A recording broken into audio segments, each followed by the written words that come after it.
भगवान की महिमा करते हैं और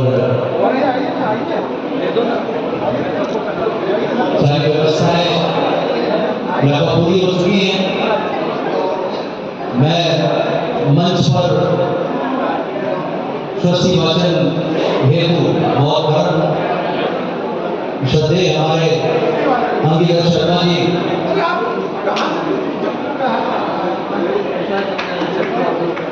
और दीप प्रज्वलन के लिए शुरुआत के लिए मैं बुलाना चाहूंगा हमारे अखिल भारतीय गायक समाज के अध्यक्ष श्री संजय श्रीवास्तव जी को कि वे आगे की कार्रवाई प्रेम से बोलो चित्रकूट भगवान की, चित्रकूट भगवान की, चित्रकूट भगवान की। मेरा अनुभव है कि मंच पे कोई नहीं रहेगा। मैं अपने गेस्टों से कहूंगा ऊपर आए, आप ऊपर आइए, आप ऊपर आइए, उनको जिसको जरूरत है कोई ऊपर आएगा। सारे लोग पीछे चले, जरूरत के हिसाब से बुलाया जाएगा। कोई बुरा न माने, कार्यक्रम की गरिमा बनाए रखें। बहुत बड़ा कार्यक्रम होने जा रहा है जिसकी कल्पना हम लोग करते थे, आज हम देखने सुनने जा रहे हैं। तो अनुरोध है, विनती है और एक और अनुरोध है, अगर आप इस दिव्य कार्यक्रम का आनंद लेना चाहते हैं तो कृपया मोबाइल को साइलेंट कर दें और नहीं तो मोबाइल में बात करना तो बाहर करेंगे प्लीज, क्योंकि आप देखिएगा आपको आनंद आएगा। फोटोग्राफी के लिए बाद में हम जैसे आप कहेंगे सब कुछ रहेगा, लेकिन जब तक ये कार्यक्रम चल रहा है सबसे मेरा हाथ जोड़ के विनती है, प्रार्थना है कि कृपया जो कहा है उसे माने। अंत में गुना मानने के लिए समय नहीं मिलेगा प्लीज। हाँ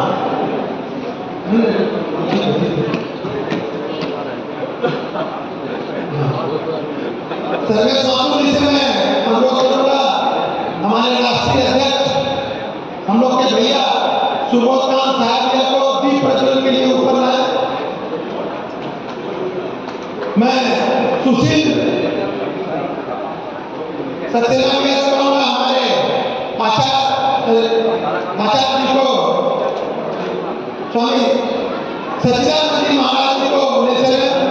मैं अमित जी से कहूंगा आचार्य शशिकांत जी को ले चले। मैं ललित से कहूंगा हमारे राष्ट्रीय महामंत्री कुलशेष जी को लेके आए। 2 मिनट रुकेगा डिरेक्टली। मैं राष्ट्रीय अध्यक्ष मेघना जी को आमंत्रित करूंगा, दीपू श्रीवास्तव जी को आमंत्रित करूंगा,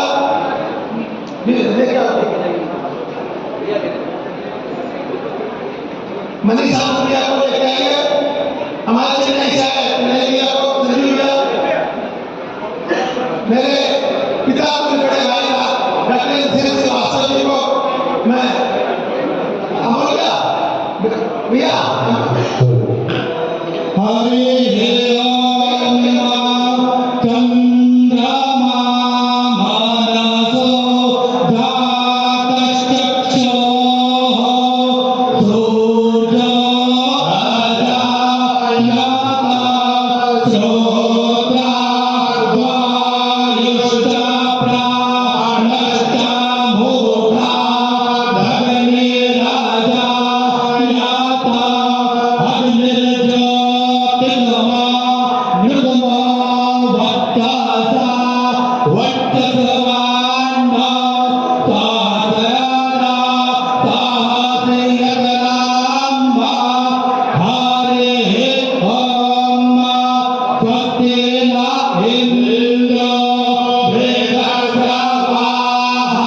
स्तुति के बाद हम लोग के बड़े भाई महासंगठन के महासचिव के उद्बोधन के साथ आज का कार्यक्रम शुरू होगा। इसलिए शांति से आप लोग बैठ जाएं और शुरुआत करें और स्तुति के बाद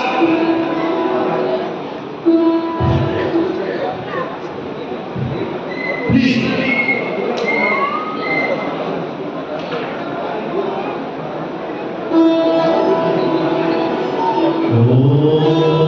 भगवते श्री चित्तवक्त्राय नमः।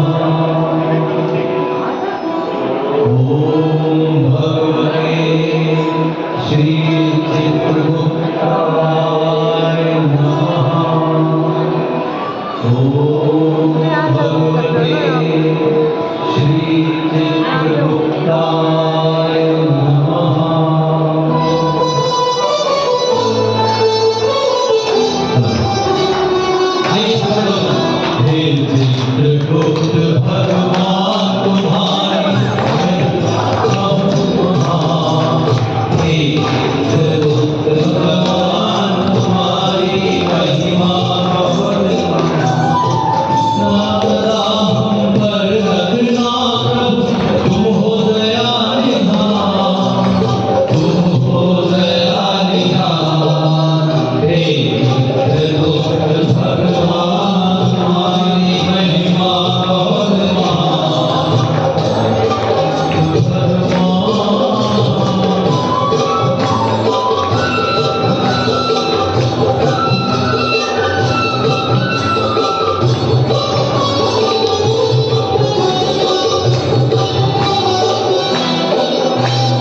ब्रह्मा ने की कठिन तपस्या तब तुमने अवतार लिया। ब्रह्मा ने की कठिन तपस्या तब तुमने अवतार लिया। रहकर तुमने मंत्री पद का भार लिया। अच्छी तरह निभाया तुमने विधि का हर एक विधान, विधि का हर एक विधान। हे चित्रगुप्त भगवान तुम्हारी महिमा बहुत महान।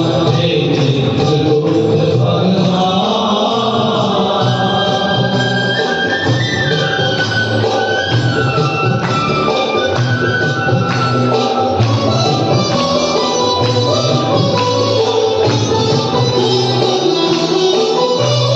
कर में कलम दवात पत्रिका मणि मुकुट सिर पर सोहे। कर में कलम दवात पत्रिका मणि मुकुट सिर पर सोहे। श्याम वर्ण पीताम्बर भारी रूप तेरा सबको मोहे। इसी रूप का निश्चित भगवन हम करते हैं ध्यान, हम करते हैं ध्यान। हे चित्रगुप्त भगवान बहुत महान। हे चित्रगुप्त भगवान।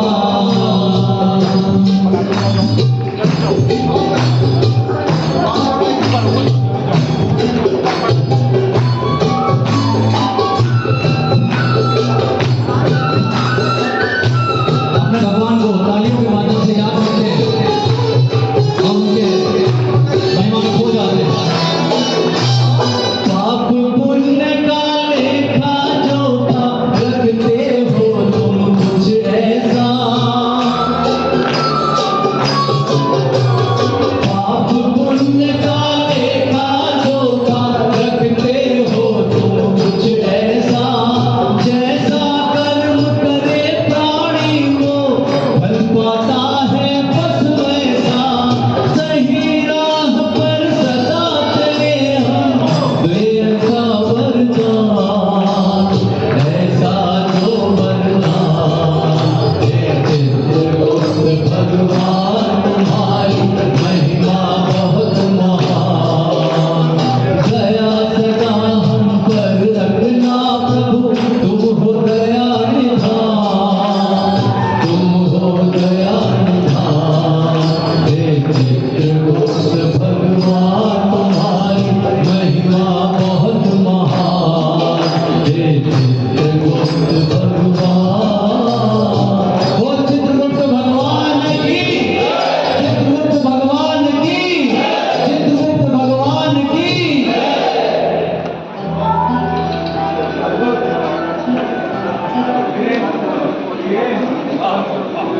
हेलो,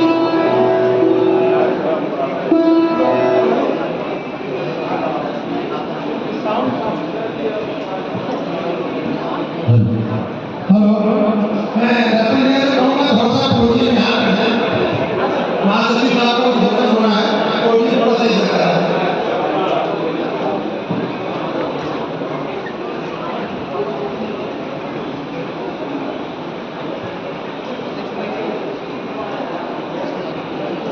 आप सभी लोगों को इस समय मोबाइल आप उपयोग करिएगा, क्योंकि जो चीज आपको शुरुआत हो रही है, हमारे राष्ट्रीय महासचिव हम लोगों के अध्यक्ष विश्व मोहन कुशेष भैया को मैं आमंत्रित कर रहा हूँ।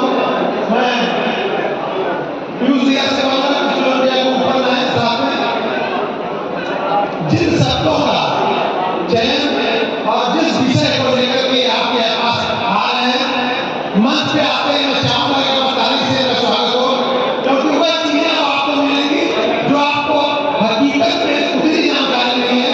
मैं आमंत्रित करता हूं बड़े भाई विश्व मोहन कुशेष भैया को।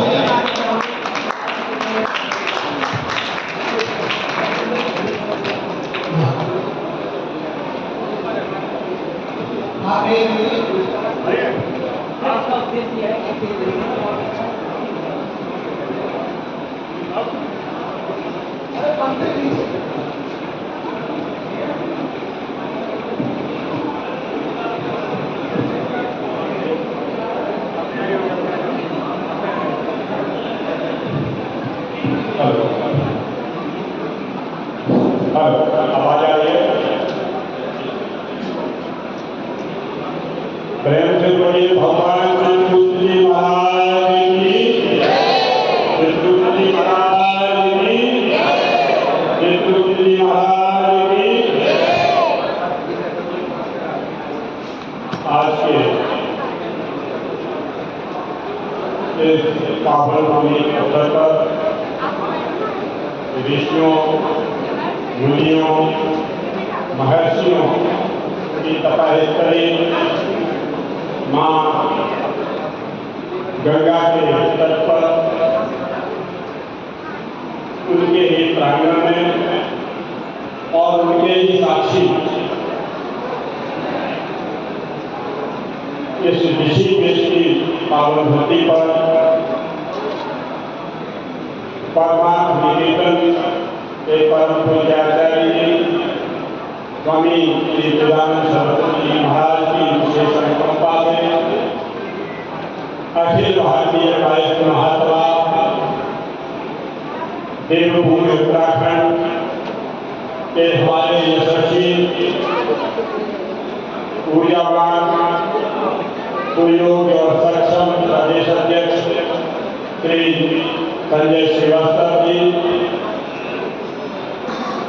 उनकी संपूर्ण कर्मठ सुयोग्य और कुशल टीम, महिला शाखा, युवा शाखा और सभी चिंतांश बंधुओं के अपार सहयोग से और प्रेम से आज ये दिन हम सभी के समक्ष है कि भारत में पहली बार भगवान श्री कृष्ण जी महाराज की जो कथा है, उनका महत्व है, उनका महात्म है, उनका जो गौरव गाथा है, उसे सुनने और सुनाने का परम पवित्र अवसर प्राप्त हो रहा है। आज इस महान और दिव्य कार्यक्रम की अध्यक्षता हम सबके बड़े भाई और एक लगभग 135 वर्ष पुरानी वटवृक्ष संस्था और अखिल भारतीय कायस्थ महासभा जो कि कायस्थ जिन्हें हम चित्रांश नाम से संबोधित करते हैं और चित्रांश नाम से इसलिए संबोधित करते हैं कि हम सभी भगवान चित्रगुप्त जी की संतान हैं, हम उनके अंश हैं, इसलिए हम चित्रांश अपने सभी को संबोधित करते हैं। सभी चित्रांश भाई आगे राष्ट्रीय अध्यक्ष जी से ऊर्जा पाकर उनसे निर्देश पर मार्गदर्शन पर संपूर्ण भारत देश में ये चित्रांशों की जो पताका है वो ऊंचे से ऊंचे स्थान पर फहराती चली जा रही है। आज मीटिंग के जो उपस्थिति में उनके थाने उनके संरक्षण और उनकी अध्यक्षता में इस मंच पर आए चित्रगुप्त के हमारे संगीत आदरणीय द्विवेदी जी, जो कि द्विवेदी जी, ये सभी लोग भगवान कृष्ण जी के बारे में अपने अपने विचार रखने के लिए हम लोगों के बीच में था। जैसा कि प्रिय भाई ने मुझे निर्देश दिया कि आज की इस कथा के सवालों के अवसर पर मुझे कुछ बात करनी है। मैं कोई न तो आचार्य हूँ, न प्राचार्य हूँ, न परिषद मेरा विषय है और बोलना भी मुझे आता नहीं। बावजूद इसके मुझे एक जिम्मेदारी दी है, तो मैंने जो प्रयास कर सकता हूँ कि भगवान श्री कृष्ण जी की महिमा तो अपरंपार है, न वो शब्दों में बांधी जा सकती है, न शैली में बांधी जा सकती है, न भाषा में बांधी जा सकती है, न ही किसी लिपि के द्वारा लिपिबद्ध की जा सकती है। लेकिन उसे कहने का मैं प्रयास करूँगा जितना मैंने अभी थोड़े से समय में विभिन्न जो हिंदू संस्कृति है, हमारी वैदिक भारतीय संस्कृति है, और वैदिक भारतीय संस्कृति में हमारे जो प्रामाणिक ग्रंथ हैं, वेद, पुराण, उपनिषद, मेरा अनुरोध है कि मेरे अपने साथ में दिनेश भाई और सभी लोग साथ होकर थोड़ी सी बात को सुनने का प्रयास करें। मैं समझता हूँ अच्छी लगे। जब जब हम लोग जाते हैं, लोगों से बात करते हैं, तो बहुत से प्रश्न हमारे पास आते हैं। कई जगह से फोन आते हैं। अभी एक छोटी सी एक थोड़ी दिन की एक प्रसंग है। पश्चिम बंगाल से सप्तऋषि वासु कोई साथी है जिन्हें मैं नहीं जानता, उनका एक कॉल आया। उन्होंने मेरा नंबर वेबसाइट से लिया, गूगल से लिया और उन्होंने मुझे फोन करके अपनी बात रखी। उन्होंने कहा था मैं भी गायक हूँ और मैं यज्ञोपवीत संस्कार कराना चाहता हूँ। मैंने पश्चिम बंगाल में अपने लोगों से बात की तो उन्होंने कहा नहीं भाई आपका कोई यज्ञोपवीत हुई क्यों नहीं हो सकता, क्योंकि यज्ञोपवीत धर्म करने का तो अधिकार मात्र एक जाति विशेष पर है और आप जाकर धारण नहीं करते, इसलिए आप यज्ञोपवीत के पास नहीं। मैंने कहा भाई उनको ये बात कराइए और हम उसे समझने चाहेंगे कि उन्होंने किस तरह के आधार पर इस्तेमाल कर दिया। तो ये एक प्रश्न। दूसरा एक प्रश्न उठा है और हमारे यहाँ लोगों ने स्तुति और आदि में कहीं कहीं ये कहा है वेद मंत्री धर्म, कहीं आता है क्षत्रिय धर्म। ये भी एक प्रश्न है आपके विचार।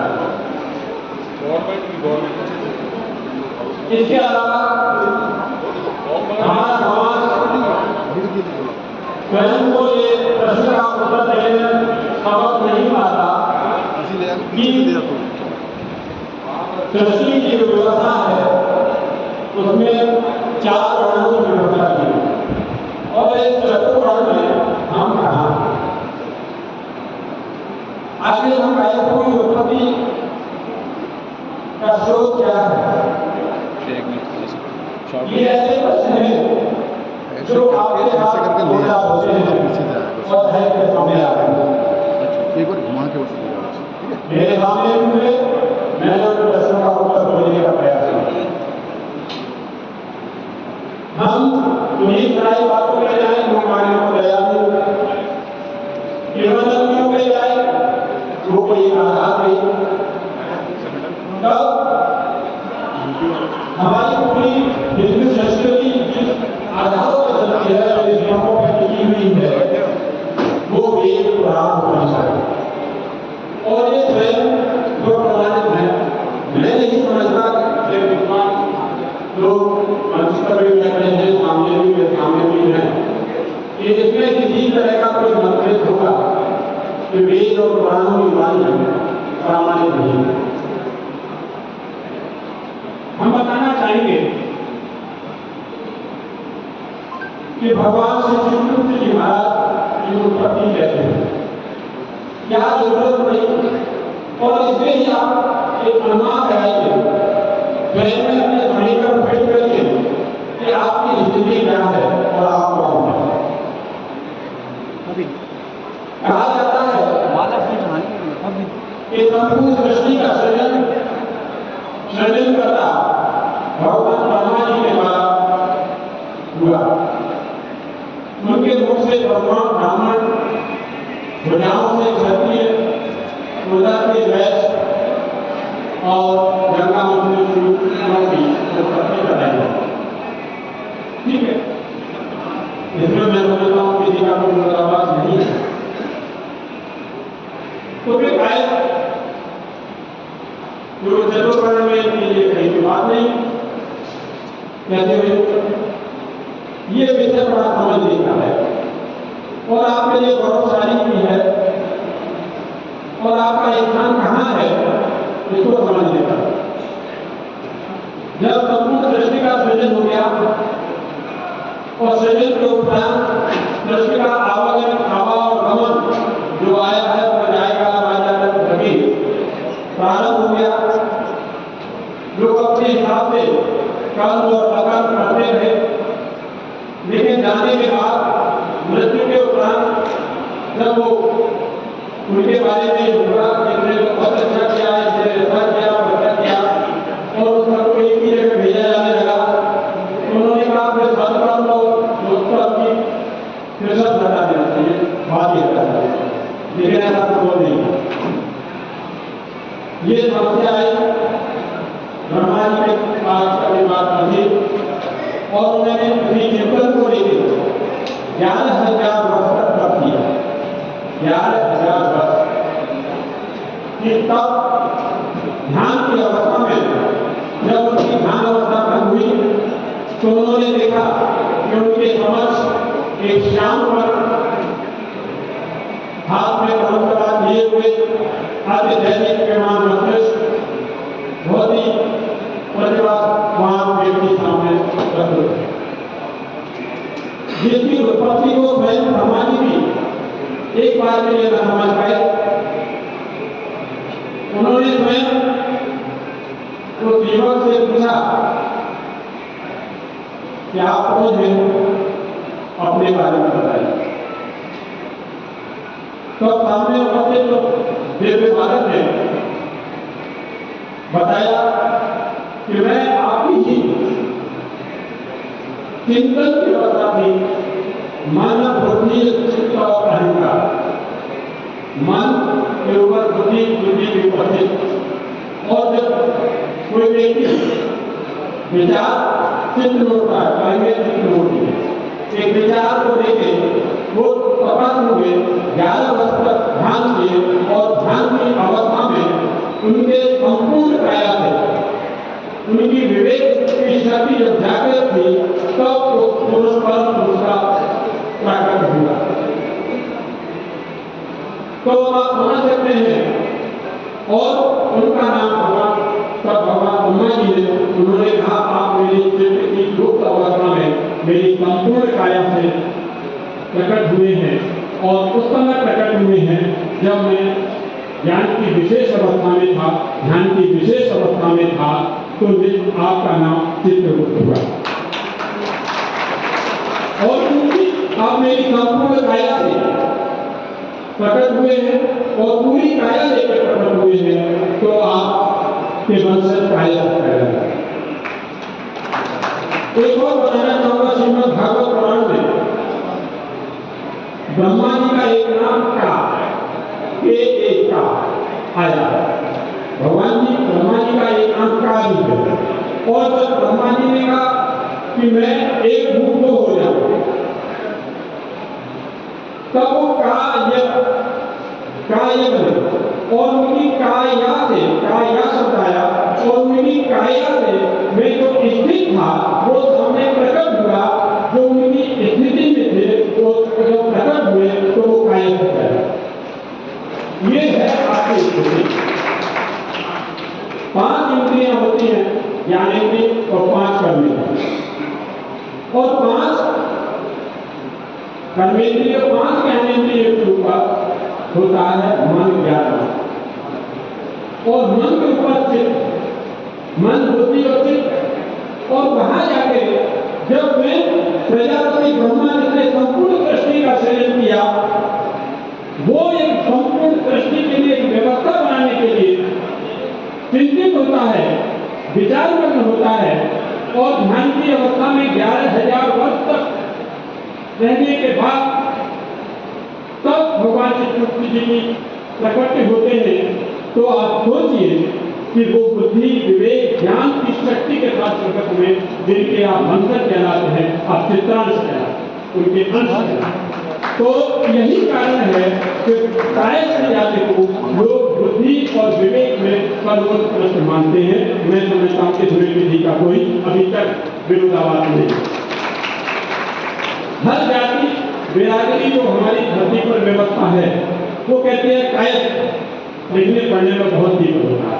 ये तो सामान्य सी बात है कि हम ही लोगों ने, अगर हम बात की स्थिति में आएंगे तो अन्य चर्चा अलग चली जाएगी, लेकिन उसमें हम संक्षेप इतना ही कहेंगे कि जो कायस्थ समाज में कोई भी क्षेत्र हो, किसी भी क्षेत्र की बात करें, चाहे धर्म के क्षेत्र की, आध्यात्मिक क्षेत्र की बात करें, अन्य क्षेत्रों को छोड़ दें, तो आज तक जो है कीर्तिमान बनाए गए हैं वो कायस्थ समाज के द्वारा बनाए गए।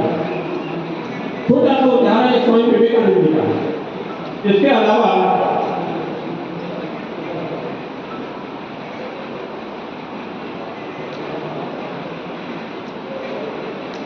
मैं कृपया और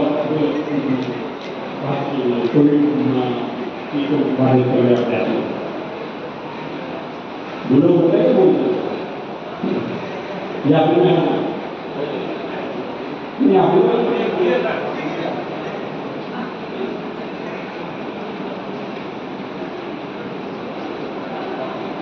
मैं वापस में जैसे बताता हूं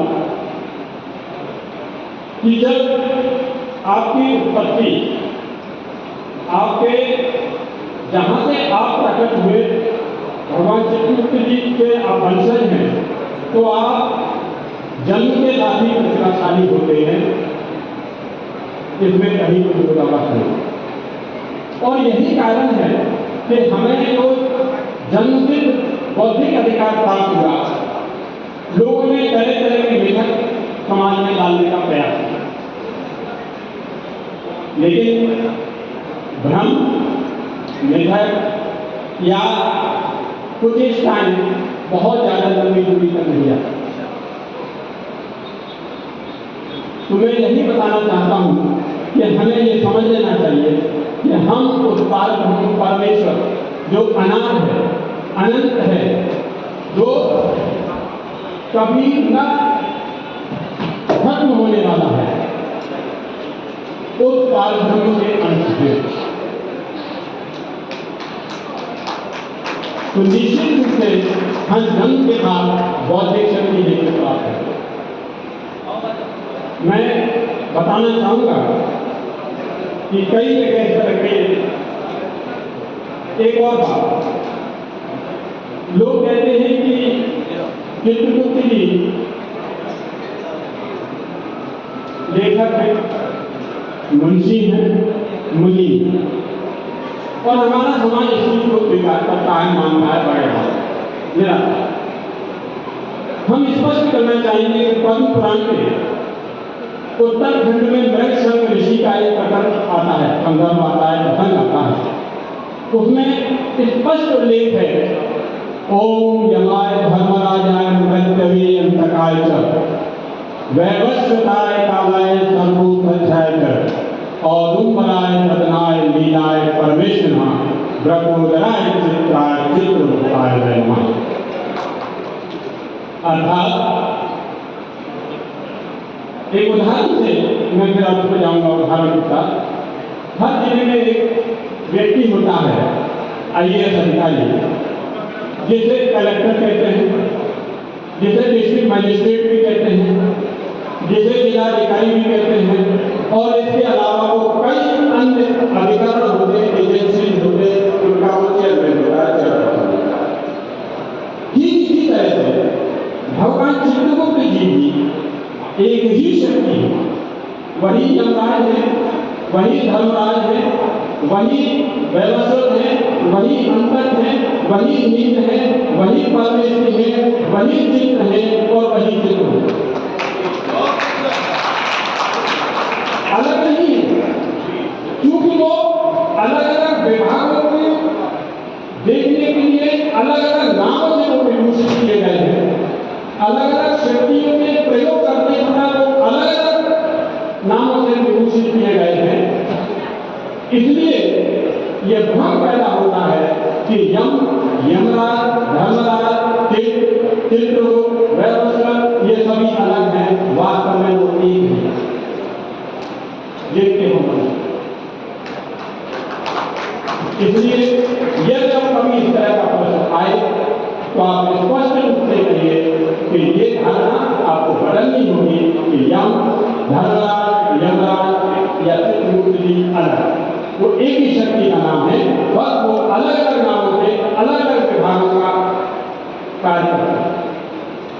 चित्रगुप्त नाम से वो संपूर्ण सृष्टि के न्याय ब्रह्म कहलाता है। जब चित्रगुप्त जी के नाम की बात आती है, वो संपूर्ण सृष्टि के न्याय ब्रह्म के रूप में जाने जाते हैं। वही व्यक्ति के कर्म और अकर्म का ये न्याय विभाग करते हैं कि वो उसे नर्क दिया जाए, नर्क भी 28 और 28 के बाद फिर उनके विभाग में 140 है। किस तरह का कार्य किया है सरकार ने, सरकार ने जैसा कार्य किया है उसके अनुसार उसको स्वर्ग और नर्क की वही निर्धारित करते हैं। अंतिम देखने उनकी शक्ति है कि इस व्यक्ति को होना चाहिए। तो हम उस न्याय ब्रह्म के उपासक हैं, उस न्याय ब्रह्म के हम अंश हैं, तो निश्चित रूप से वो न्यायिक शक्ति हम सभी में भी, आप वर्तमान में भी देख सकते हैं। कायस्थ समाज का अधिकारी किसी जगह पर बैठा होगा, आप पक्का समझिए आप कोई गलत कार्य लेके जाएंगे, सहज नहीं करेगा, सहज नहीं करेगा, प्रयास करेगा कि आपका वो भला कर दे, लेकिन वो गलत जाने करेगा, ऐसा बहुत मुश्किल होता है या कोई अपवाद मौजूद नहीं होता, क्योंकि वो परंपरा, वो डीएनए लगातार हम लोगों में चला रहा है और उसको बनाए रखना और उसको वही उसी रूप में बनाए रखना हम सबकी बात आवश्यक है।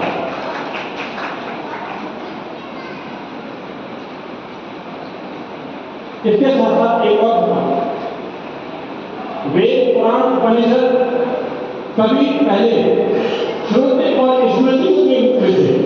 हमारे विद्वान बैठे हैं, जितने भी ज्ञान था वो श्रुतियों में था या स्मृतियों में, वो एक के माध्यम से दूसरा सुन के आगे बढ़ाता था, या जो आध्यात्मिक ज्ञान था वो सीने में सीने दिया जाता, वो खुला नहीं था। यह कार्य भी भगवान चित्रगुप्त जी के द्वारा ही हुआ। और वो कैसे हुआ कि भगवती मां सरस्वती जी के साथ परामर्श के उपरांत भगवान चित्रगुप्त जी के द्वारा ही ब्राह्मी लिपि का सृजन किया गया और वेदों का जो लिपिबद्ध वेद किए गए वो ब्राह्मी लिपि में ही किए गए सबसे प्रथम। इसलिए भगवान चित्रगुप्त जी ब्राह्मी लिपि के जनक। आज वो ज्ञान वो श्रुतियों में था या स्मृतियों में था, आज आपके पास उपलब्ध है, उसका आप पढ़ सकते हैं, उसको आप समझ सकते हैं, अपने जीवन में उतार सकते हैं। तो इसका श्रेय भी भगवान चित्रगुप्त जी को जाता है कि जिन्होंने ब्राह्मी लिपि का सृजन करके वो ज्ञान हम लोगों के लिए सहज करता है। तो आप सोचिए कि हम कितने भाग्यशाली हैं और हम किस वर्ग में आते हैं। जब बात वर्ग की आती है तो स्वामी विवेकानंद ने आधा एक शिखर पुरुष थे, उन्होंने एक बार कहा था, लोगों ने उनको भी कहा कि आप तो शूद्र हैं, ये समाज को है। तो उन्होंने कहा कि मैं उन चित्रगुप्त का वंशज हूं जिनके चरणों में ओम श्री चित्रगुप्ताय वै नमः, ओम यमाय भगवाय श्री चित्रगुप्ताय वै नमः कह के आहुति लगाते हैं। क्या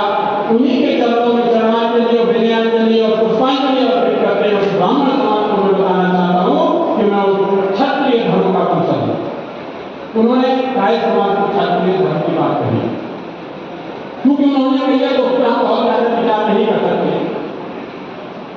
लेकिन इतना अवश्य मान सकते हैं कि हम एक उत्कृष्ट समाज है, एक दिग्दर्शक समाज है। हमने समाज के लिए, राष्ट्र के लिए नीतियां बनाई हैं, निर्देश बनाए हैं, राष्ट्र को किस ओर ले जाकर प्रगति के पथ पर पहुंचाया जा सकता है, ये नीति हमने बनाई है, ये पथ हमने प्रदर्शित किया है। हम वो कायम है, वो चिंता।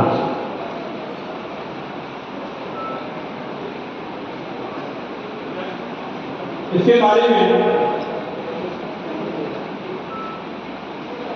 शिव पुराण कभी जानते हैं, शिव पुराण उमा संहिता में स्पष्ट रूप से उल्लेख है। शिव पुराण उमा संहिता में बिल्कुल स्पष्ट रूप से उल्लेखित है। वहां लिखा गया है कि भगवान चित्रगुप्त जी, यही अनुदित है, भगवान चित्रगुप्त जी अपने पार्षदों के साथ बैठकर लोगों को सद्ज्ञान का मार्गदर्शन करते हैं। इसके साथ साथ पद्म पुराण में भी आया है, शिव पुराण में भी आया है, ब्रह्मवैवर्त पुराण में भी आया है कि जो लोग भगवान चित्रगुप्त जी की स्तुति, वंदना या नित्य पूजा करते हैं, वो कभी भी अकाल मृत्यु का ग्रास नहीं करते। इसके साथ साथ उनकी नित्य पूजा और आराधना करने वाले व्यक्ति या परिवारों को कभी भी धन, वैभव, ऐश्वर्य की कमी नहीं रहती, अर्थात वो इन सब चीजों से संपन्न रहे। इतना सब कुछ होते हुए भी अन्य समाजों को तो छोड़ दें, हमारे अपने समाज के लोग भी भगवान चित्रगुप्त जी के बारे में बहुत कम जानकारी रखते हैं, बहुत कम पूजा आराधना के लिए समय देते हैं। मैं इस मंच का इस बात के लिए प्रयोग करूंगा कि जब आपका परमात्मा, आपका आराध्य इतना सर्वोत्कृष्ट है, सभी शक्तियों से संपन्न है, तो क्यों नहीं हम उसका लाभ उठाते, उनकी आराधना, उनकी दैनिक वंदना, दैनिक पूजा करें और स्वयं के साथ साथ अपने घर, परिवार, समाज की उन्नति में आगे बढ़े।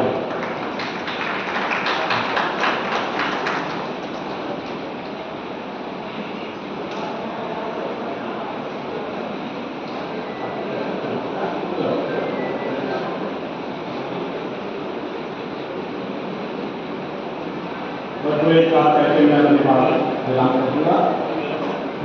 मैं यहाँ थोड़ी सी बात करूँगा कि देखिए पद्म पुराण, 12 पुराण,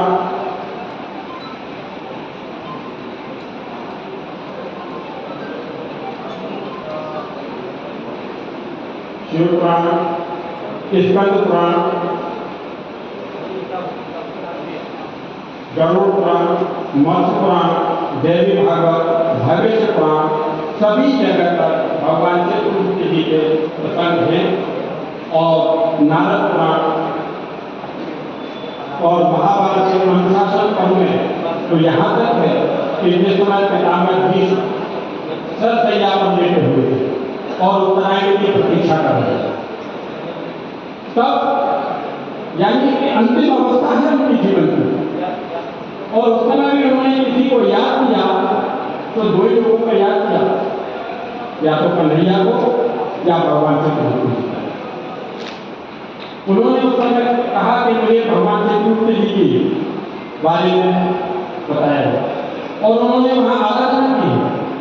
स्वयं भगवान चित्रगुप्त जी वहां प्रकट हुए और उनको इच्छा मृत्यु का वरदान दिया कि आप गंगापुत्र, आप जब चाहेंगे तभी आप मृत्यु को वर्ण करेंगे, तब तक जब तक आप नहीं चाहेंगे मृत्यु आपके पास, काल ब्रह्म आपके पास नहीं है। तो भगवान चित्रगुप्त जी यज्ञ में ये वरदान, इच्छा मृत्यु का वरदान दे सकते हैं। इसके बाद ऋषि शौनक आदि की कथा है, शायद थोड़ी बताएंगे उसके बारे में बात रखेंगे। और भी विद्वान करता है वो अपनी बात रखेंगे। मैं पसंद नहीं दूंगा कि आप अपने गौरवशाली स्पीच को समझिए। मैं अपनी बात को संक्षिप्त करता हूँ और कभी मिला और इस जो कुछ है ज्ञान किताबों में है। हम महासभा के माध्यम से आदरणीय जी ने निर्देशित किया है कि हम इसका विस्तार में प्रकाशित करके अपने समाज के समृद्ध कराने का प्रयास करेंगे। धन्यवाद। जय जय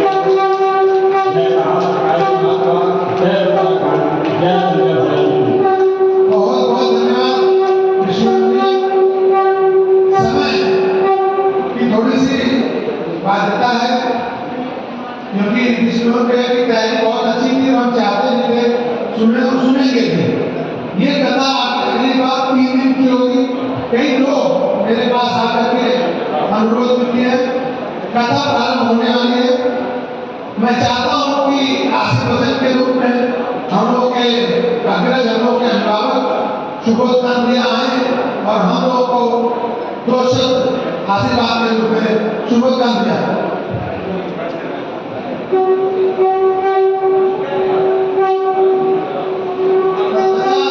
कथा के लिए आप तैयार हो जाएंगे। भैया के उद्बोधन के बाद कथा।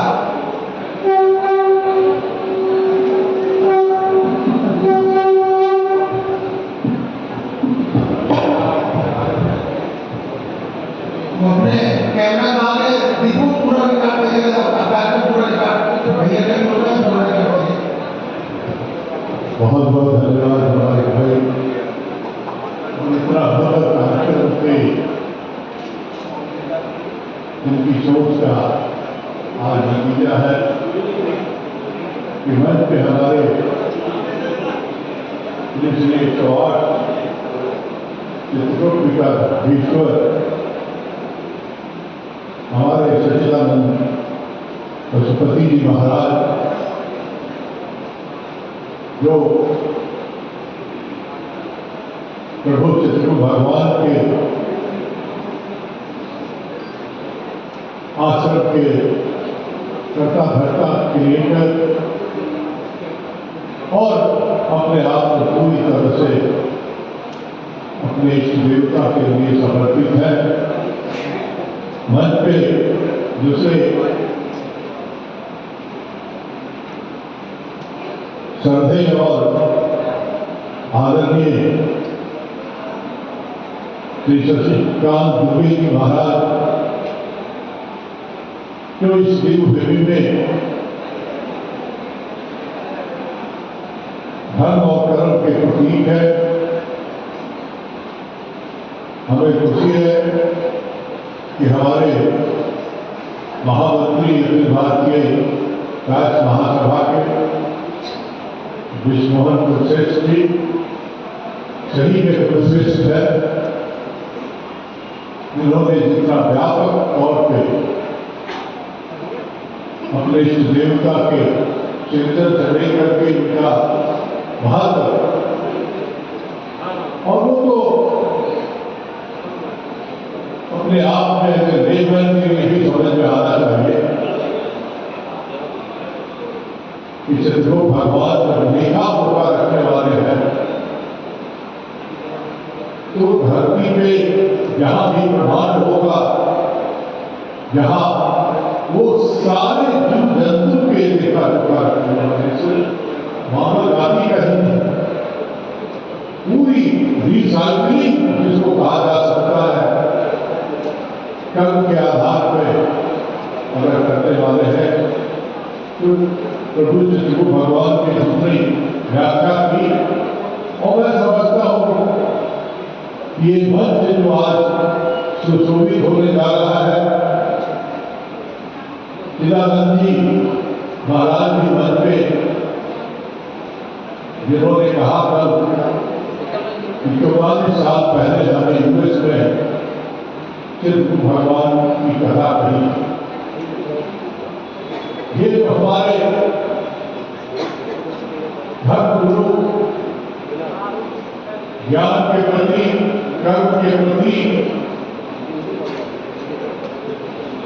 दुनिया में विवेकानंद जिन्होंने अपने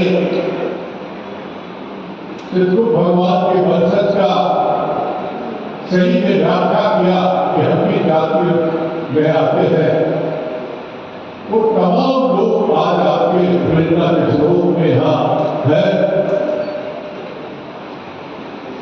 बहुत अद्भुत है, अद्भुत घटा है। ना तो सारे धर्मगुरु लोग बैठे हैं, वो सब लोग आपको और भी आगे बढ़ के बताएंगे।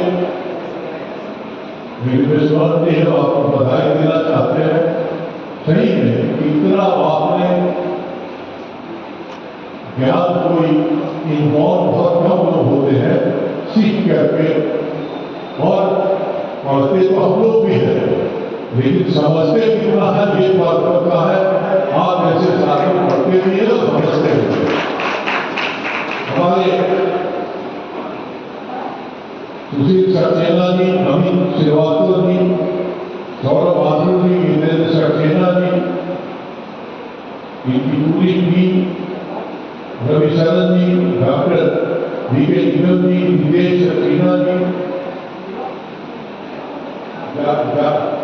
हमारे विवेक मोहन श्रीवास्तव जी, ललित जी और वीरेंद्र श्रीवास्तव जी, जिन्होंने हमें पकड़ लिया। नहीं तो मैं तो गाड़ी में था, उनकी वो भी कहीं होंगे कल से बेचारे।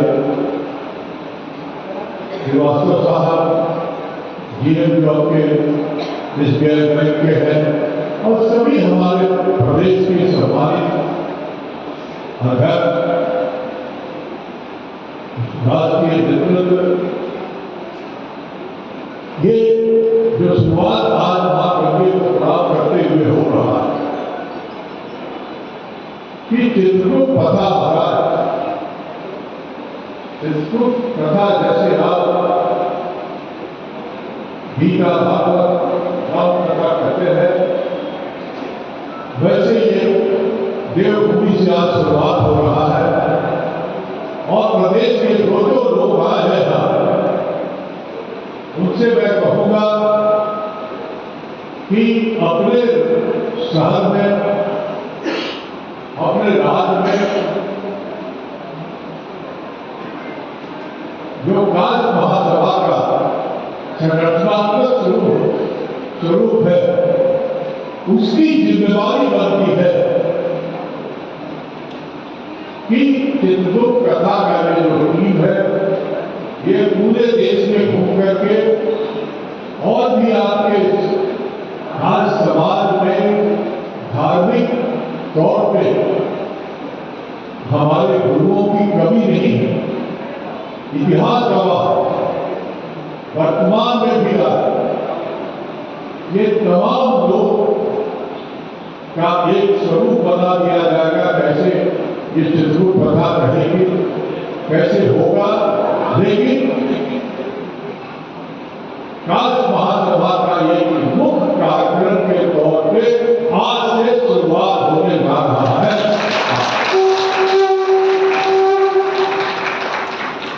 और ये कथा कि आप ऑर्गेनाइजर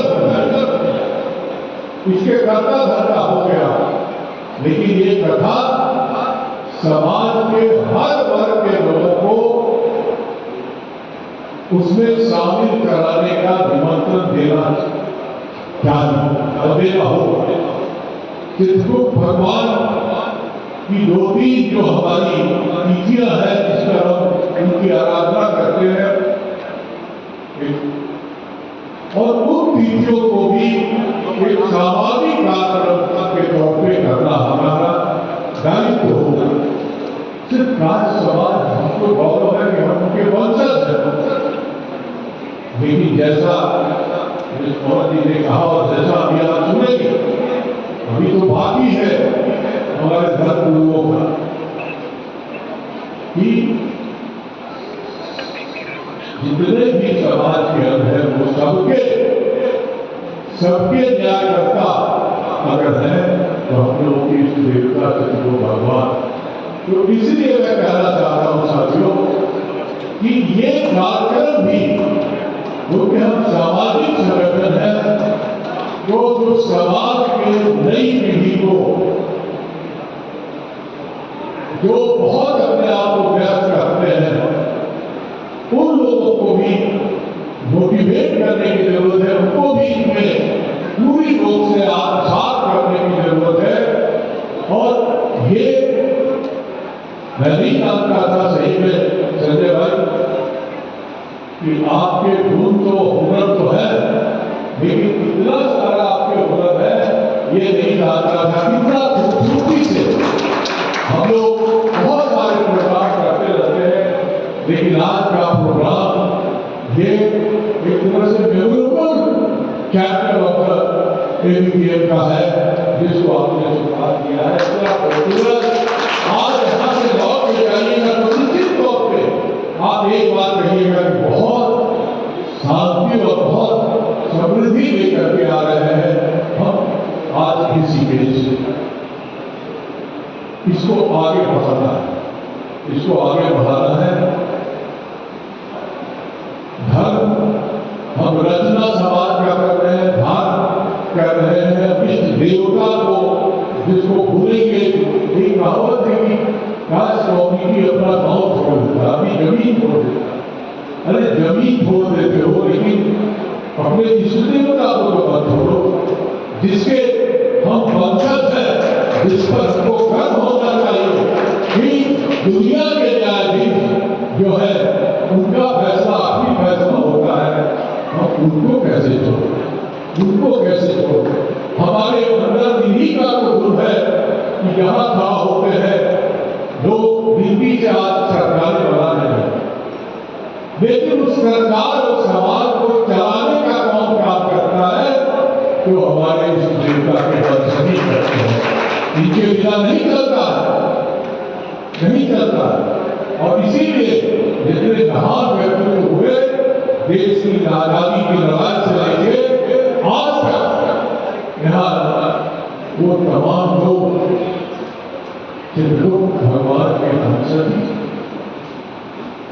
मुझे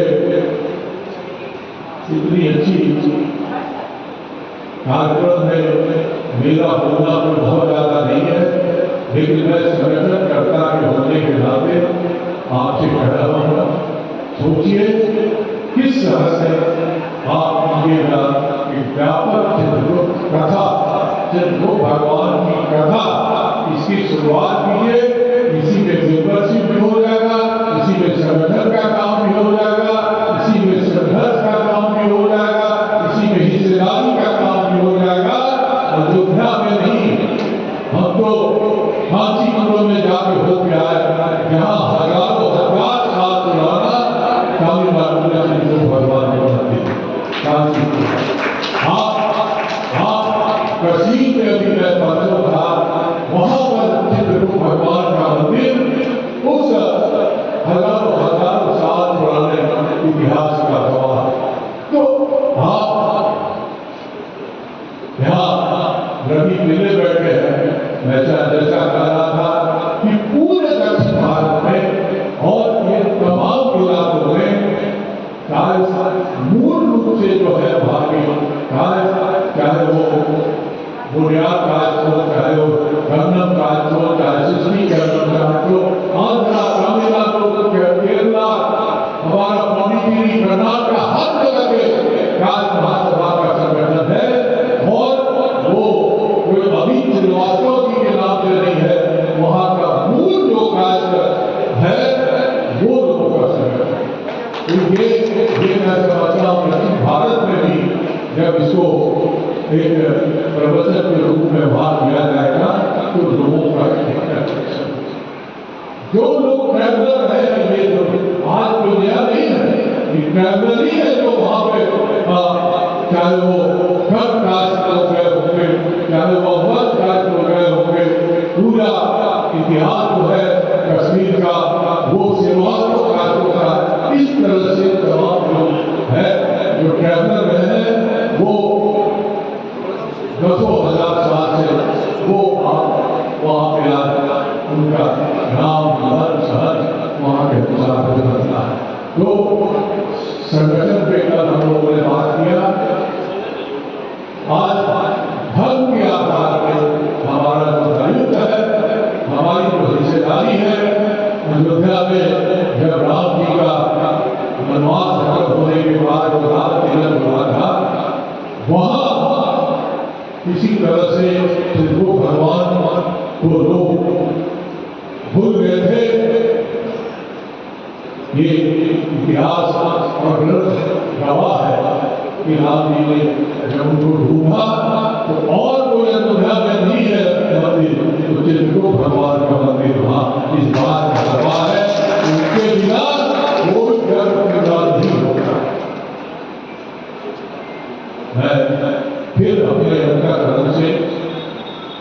उत्तराखंड के तमाम साथियों का अभिनंदन करता हूँ।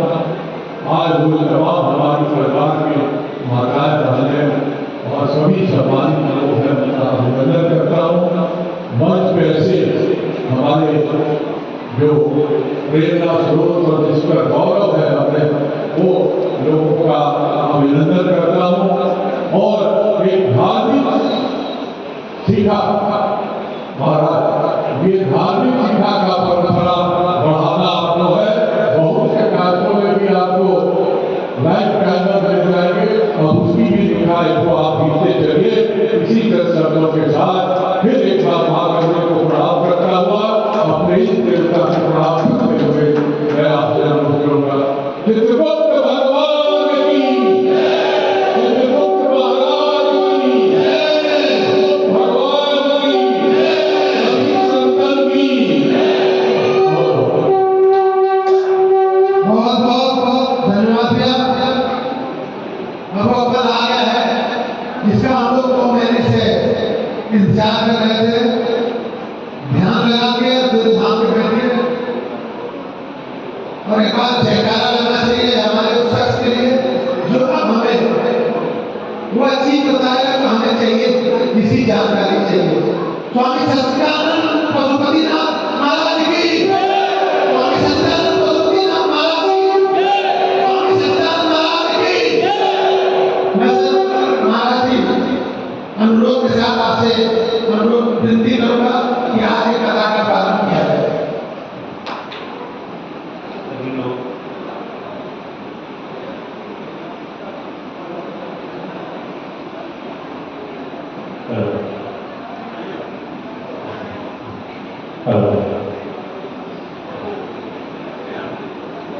सभी लोग परम परमेश्वर की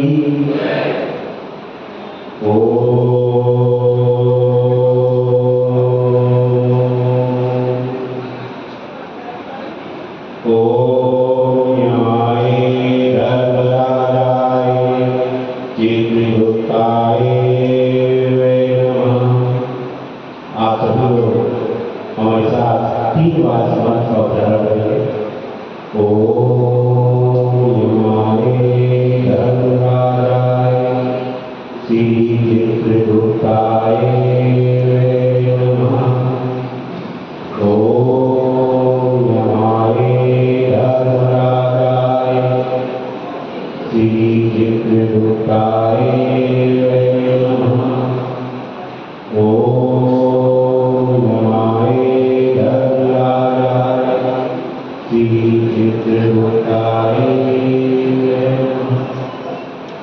बोली माता यावती की, माता नंदिनी की, भगवान चित्रगुप्त जी की, धर्मराज सरकार की। प्यारे बच्चों, आज ये वो क्षण है जो इतिहास में लिखा जाएगा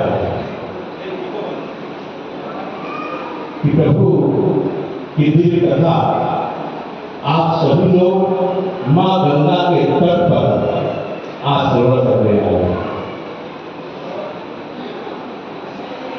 भगवान श्री चित्रगुप्त जी की बहन यमुना मैया के चरणों से आशीर्वाद लेकर हम आज देवभूमि के उस पावन स्थान पर आए हैं और हम सबका सौभाग्य है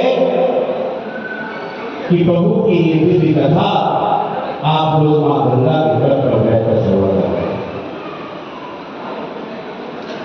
इस संकल्प लेकर जाएंगे, एक श्रद्धा के साथ, एक विश्वास के साथ में आपके मन में आप जो भी हो प्रभु से मांग लीजिए। मैं दावरी वादा करता हूं कि प्रभु से आप जो मांग कर जाएंगे तो इस कथा को श्रवण करने के बाद निश्चित ही दूर होगा। भगवान की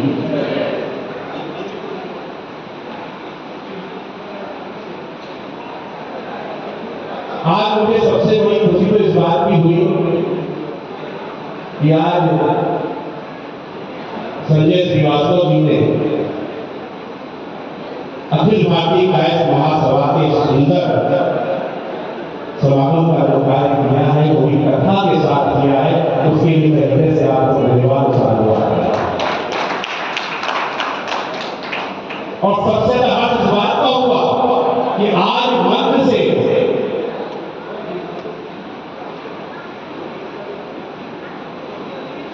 आपके इस महासंगठन के महामंत्री जी ने जो उद्बोधन दिया है ऊपर, वास्तव में आपके धन्यवाद साधुवाद के बाद में इतनी अच्छी तैयारियों के साथ में अगर आप लोग आए होते हैं तो घर जो हम सबका संकल्प है हर मन चित्रकूट घर चित्रकूट तो निश्चित ही पूरा होने वाला है। जैसा कि माननीय अध्यक्ष जी ने अभी कहा सुल्तान जी ने कि बहुत से ऐसे लोग हैं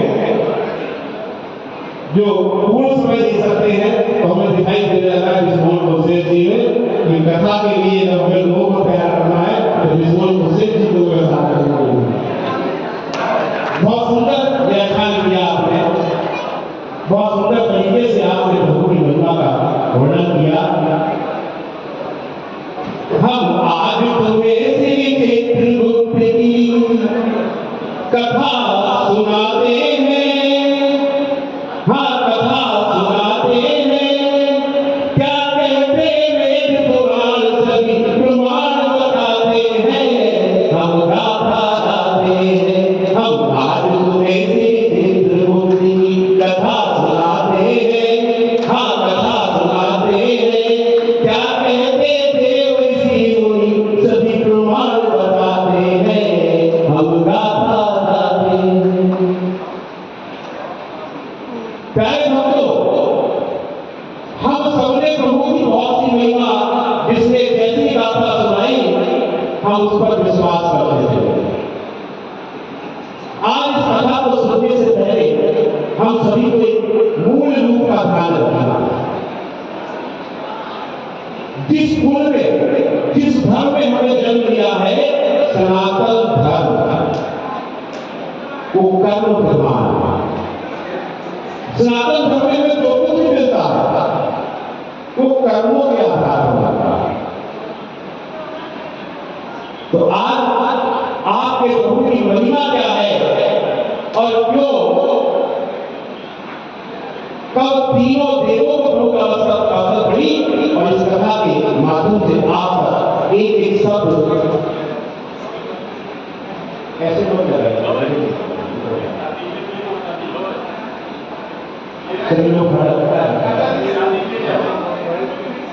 सभी लोग प्रेम से बोलिए प्रभु भगवान की।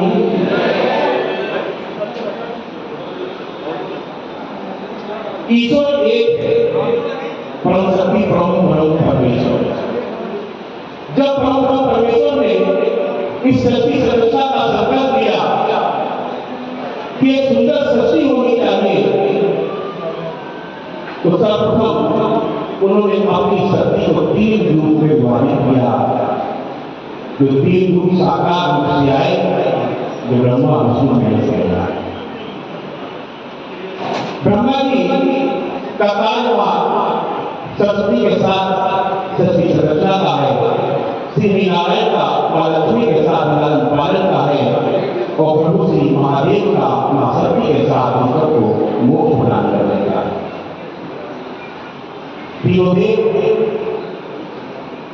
जब परमेश्वर की संकल्प में सम्मिलित हुए तो सर्वप्रथम क्या बना, पंच तत्वों का निर्माण हुआ। एक पंच तत्व का गंगा जी में यहाँ पर विराजमान है, इसे नील कहते हैं। सर्वप्रथम पंच तत्व बने, उनका निर्माण किया। जल, अग्नि, वायु, पृथ्वी, गगन। जब ईश्वर का निर्माण हो गया तब तीनों देवों ने देखा कि सब कुछ हो चुका है, तो सुंदर सी सृष्टि और सृष्टि करी गई, जिसमें सरस्वती आई, जीव जंतु की संरचना करी। बड़ी सुंदर सृष्टि बनाई गई जिसमें सब कुछ हो गया। जीव जंतु भी आ गए, ये वृक्ष भी आ गए, नील भी आ गया, ये गगन भी आ गया। तो प्रभु ने तो देख के सोचा कि ये सब कुछ तो कर गया, इन सबकी सेवा कौन करेगा।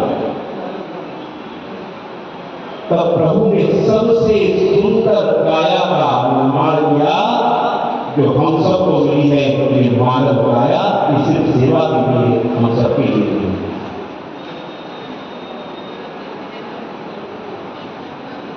अब ये काया जो मानव रूप में उपलब्धि हुई, यही अज्ञानता बस, यही शिक्षा दीक्षा के अभाव है।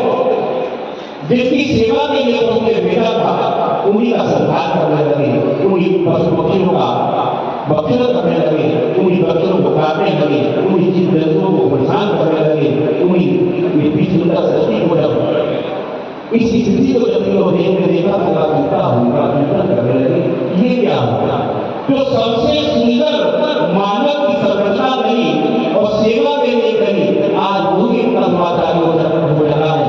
जो ऋषि मुनि यज्ञ कर रहे हैं, उनके यज्ञ में धूप डाल रहा है, इस प्रकार के यज्ञ कर रहा है, तो तीनों मानवों से चिंतन करने लगे और चिंता में बैठे ये सबसे सुंदर प्राणी बनाया था, सबसे सुंदर संरचना बनी थी, आज वही हमारी बनाई हुई सृष्टि के साथ जो आचार कर रहा है।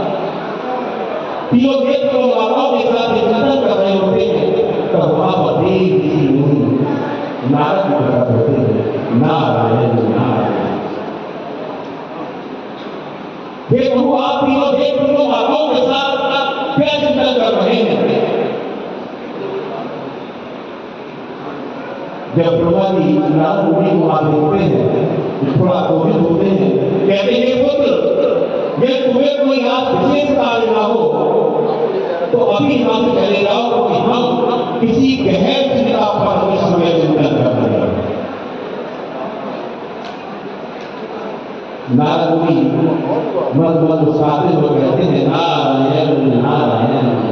हे प्रभु, मैं तो प्रकट ही वहां होता हूँ जहाँ संकट होता है, जहाँ कोई कष्ट होता है, उसका निवारण करने के लिए मैं तो हमेशा समय समय पर सभी माताओं को जगाता आया। कोई भी दिक्कत होती है आपको बताने चला आता हूँ, तो उनके वचन सुनकर, क्योंकि वो श्री नारायण के परम भक्त हैं, पुत्र तो ब्रह्मा जी के हैं, लेकिन भक्त किसके हैं? श्री नारायण।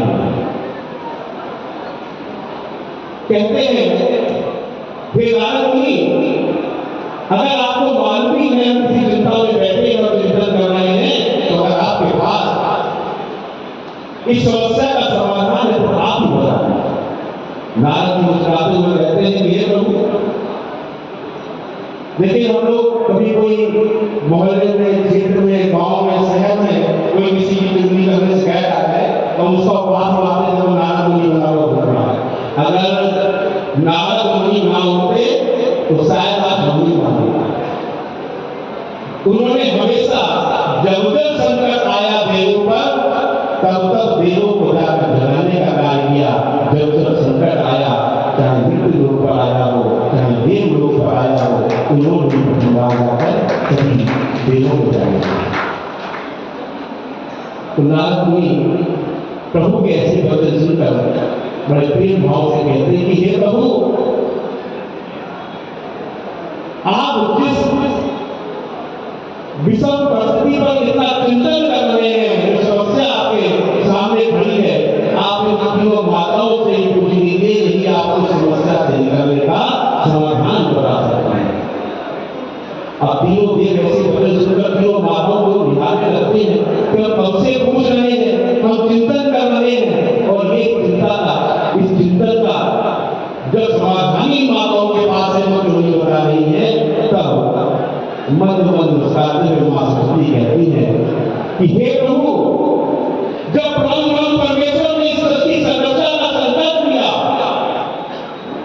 और सुंदर सृष्टि को बनाया, और इस जो आज आपकी चिंता का विषय बना हुआ है मानव, जब इस सुंदर मानव काया को आपने पकड़ी दी, तब इस बात का ध्यान को नहीं रखा गया कि ये समस्त ब्रह्मांड से लेकर देवलोक मृत्युलोक तक सिर्फ एक ही आधार है, वो है कर्म, कर्म और सिर्फ कर्म। जब कर्मों के आधार पर ही सनातन धर्म के 84 लाख योनियां हैं, जब कर्मों के आधार पर ही है, तो आपको ब्रह्मा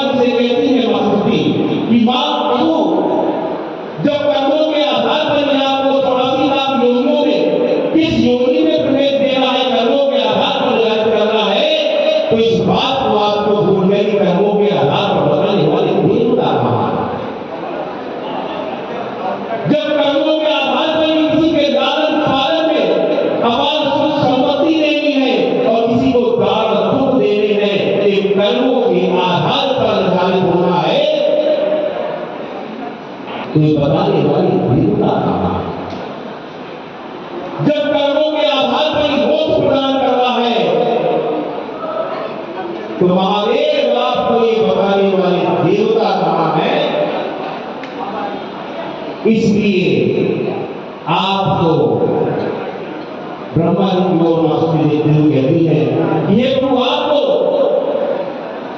परम शक्ति का ध्यान करना होगा, परम परमेश्वर का ध्यान करना होगा और कर्मों के आधार पर फल देने वाले देवता को भी तीनों देवों के साथ साकार रूप में प्रकट करना होगा। प्रेम से बोलिए भगवान की। ऐसे वचन मांगे सुनकर ब्रह्मा जी वहां से उठते हैं और जाकर तप पर बैठ पड़े। सहस्त्र वर्षों तक तपस्या करते हैं। अरे मेरे प्यारे भक्तों, प्रभु के कुल के वंशजों, तुमने ये कैसे स्वीकार कर लिया? एक कॉमन सेंस की बात है, बहुत छोटी सी, कि हमें किसने वो कथा पहले सुनाई थी कि यमराज से राजपाट नहीं संभला तो बैकुंठ धाम में जाकर कहने लगे कि मुझे कोई सहयोगी चाहिए। आज मेरे सामने, मेरे साथ में बड़े भाई और सत्ता के रूप में एक पूर्व केंद्रीय मंत्री विराजमान है। माननीय मंत्री जो आप अपने स्थान पर रहे होंगे और आपके पास आपका कोई कर्मचारी आकर ये कहता है कि सर मेरे पास कार्य बहुत है, मुझे एक सहयोगी की आवश्यकता है, तो आप कितने दिन लगा देंगे? एक या दो दिन उसको सहयोगी प्रदान कर देते। तो क्या यमराज को अगर सहयोगी की आवश्यकता थी तो उसमें ब्रह्मा कितनी देर लगाते? क्षण भर में किसी ना किसी को देते, जाओ तुम्हारे साथ रहा। तो कैसे मान लिया कि तुम्हारे प्रभु केवल लेखक है, वो केवल उतना ही लिखते हैं यमराज के साथ बैठकर कि किसको स्वर्ग जाना है, किसको नरक जाना है। बिल्कुल मिथ्या कथा थी। आज से इसको दिमाग से निकाल दीजिए। जब तीनों देवों को आवश्यकता पड़ी, तीनों माताओं को, तब ब्रह्मा जी पद पर बैठे कि कर्मों के आधार पर मुझे कब किसको किस योनि में प्रवेश देना है, ये बताने वाले देवता प्रकट हो। श्री नारायण को किसको दारा दुख देने हैं, किसको अपार संपत्ति देनी है, ये बताने वाले देवता प्रकट हो। श्री महादेव को तब किसको मोक्ष प्रदान करना है, ये बताने वाले देवता प्रकट हो। तब इस घोर तप के बाद में ब्रह्मा जी के सम्मुख चार हस्त वाले एक श्याम वर्ण के देव प्रकट हो गए। देखिए आज कथा हम करते हैं संगीत में, लेकिन संजय भाई का निवेदन था कि मां गंगा किनारे सिर्फ कथा होगी। अभी प्रकट होने का जो आनंद संगीत के साथ आता, मां की बहनों के साथ, वो अगली बार आएगा। मुझे भी अगली बार ध्यान करें। तब शाम वर्ण में भगवान विष्णु की प्रकट होते हैं और जैसे ही ब्रह्मा जी के नेत्र खोलते हैं, इतने सुंदर वर्ण को देख कर आंखें बंद करके सोचिए, जब भगवान विष्णु जी स्वरूप में प्रकट हुए होंगे तो क्या सुंदर छवि होगी, क्या सुंदर होगा वर्ण होगा। और उस वर्ण में प्रभु जब प्रकट होते हैं तो ब्रह्मा जी एक बार तो आंखें खोलकर बंद कर देते हैं। भगवान विष्णु कहते हैं, प्रभु आप दोबारा नेत्र क्यों बंद कर रहे हैं? ब्रह्मा जी अपने द्वारा नेत्र खोलते हैं और कहते हैं कि इस सुंदर छवि को देखकर मैं दुख की कवित हो गया।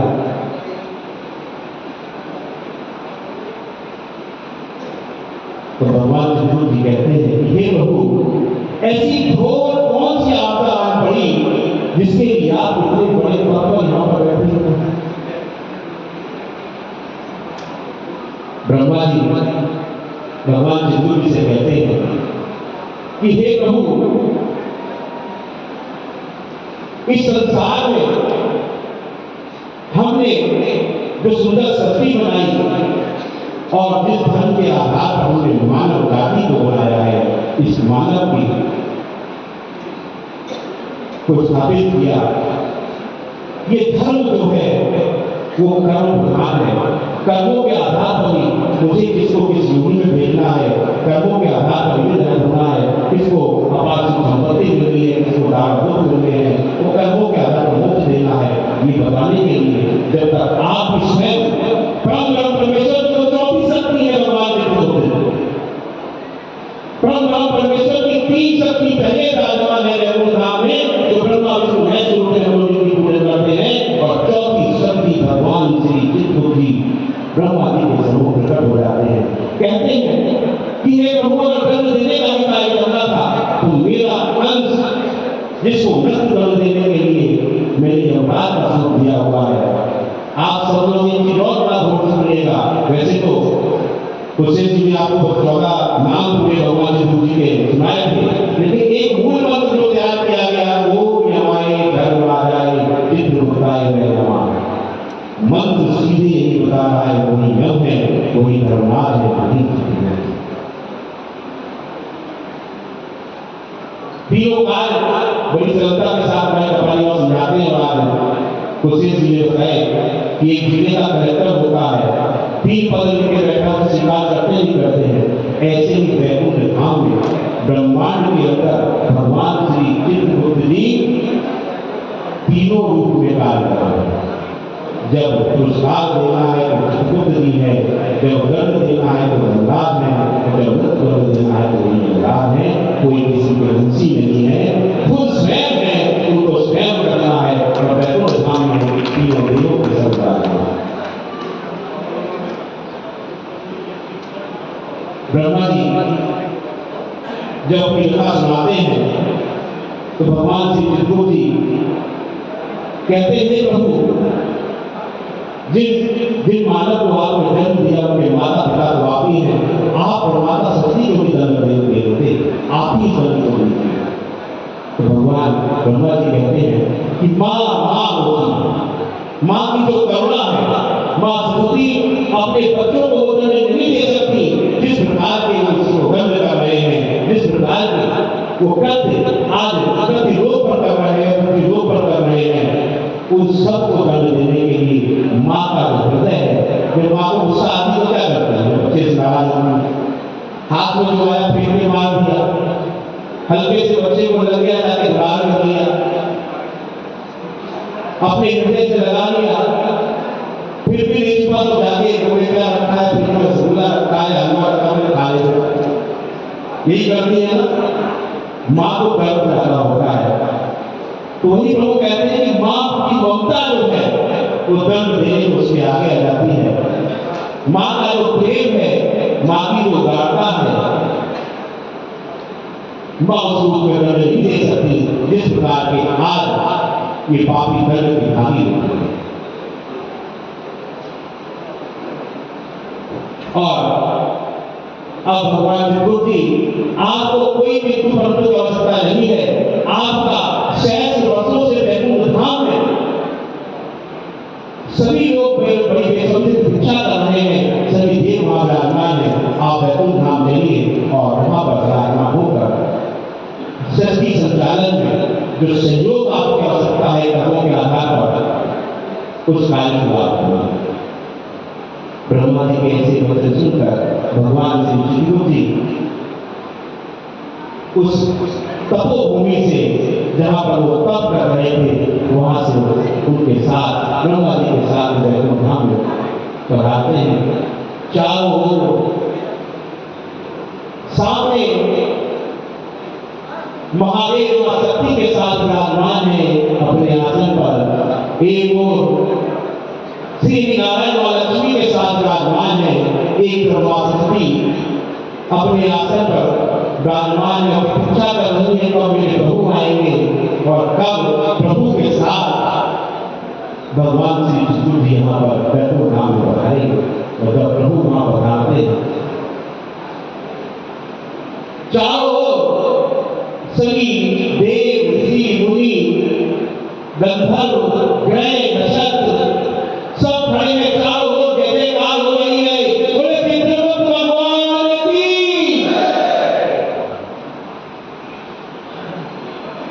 और जब प्रभु वैकुंठ धाम में पधारते हैं तो उनके स्वरूप को देखकर, उनकी छवि को देखकर तीनों देव देवियां सभी गए वहां पर बधाई गीत गाने लगते हैं और प्रभु का स्वागत करते हैं। चारों ओर जयकार हो रही है, पुष्प वर्षा हो रही है। सोचिए वैकुंठ धाम का उद्देश्य कितना सुंदर होगा।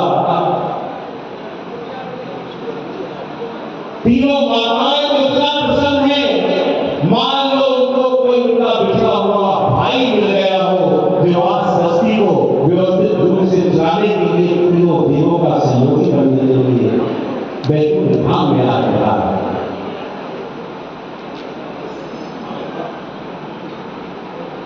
प्रभु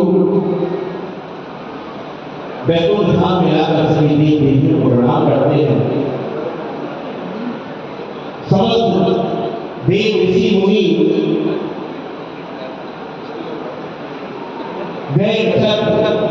सभी लोग भगवान श्री विष्णु जी को प्रणाम करके हे प्रभु आज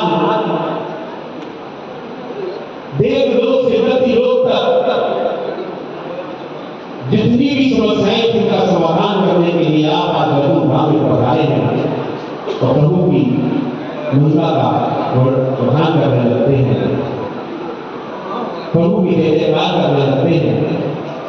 श्री नारायण बोलते हैं कि हे चित्रगुप्त, हम तीनों देव को अपना कार्य कर रहे हैं, परंतु समस्त कार्य जो होते हैं वो कर्मों के आधार पर होने हैं। कर्मों के आधार पर हमें क्या निर्णय लेने हैं वो कर्मों पर निर्भर करता है। आप आएंगे और आप वैकुंठ धाम में विराजमान होकर आज सृष्टि को व्यवस्थित रूप से संचालित करने के लिए हम तीनों देव के सहयोगी हैं। बहुत ध्यान से सुनिएगा, प्रभु किसके सहयोगी बने, किसके साथ वैकुंठ धाम में विराजमान होंगे? तीनों देवों के साथ।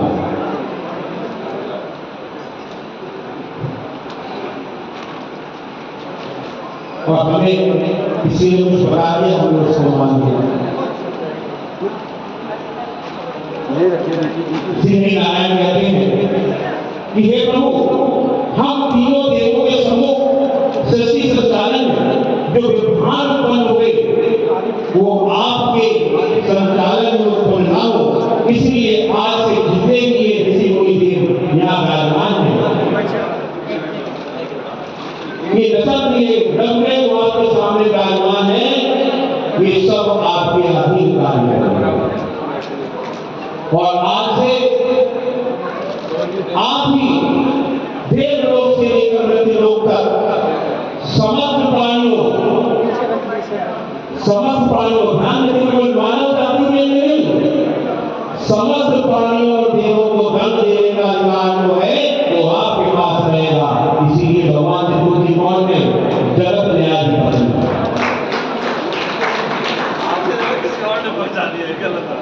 जगत के न्यायाधिपति भगवान श्री विष्णु जी हैं। देवलोक से मृत्युलोक तक जिसको भी दंड देने का अधिकार मिला है वो भगवान श्री विष्णु जी को मिला हुआ है।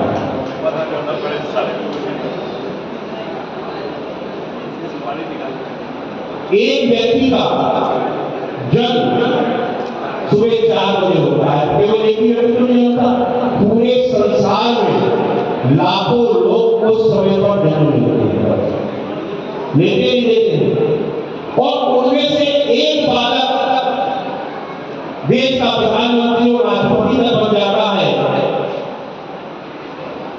और उसी समय के जन्मे अन्य बालक कोई किसी कंपनी का सीईओ है, कोई कलेक्टर है, कोई कप्तान है और उसी दिन उसी पद का एक जन्म बच्चा सड़क पर भी मांग रहा है, भिक्षा भी मांग रहा है।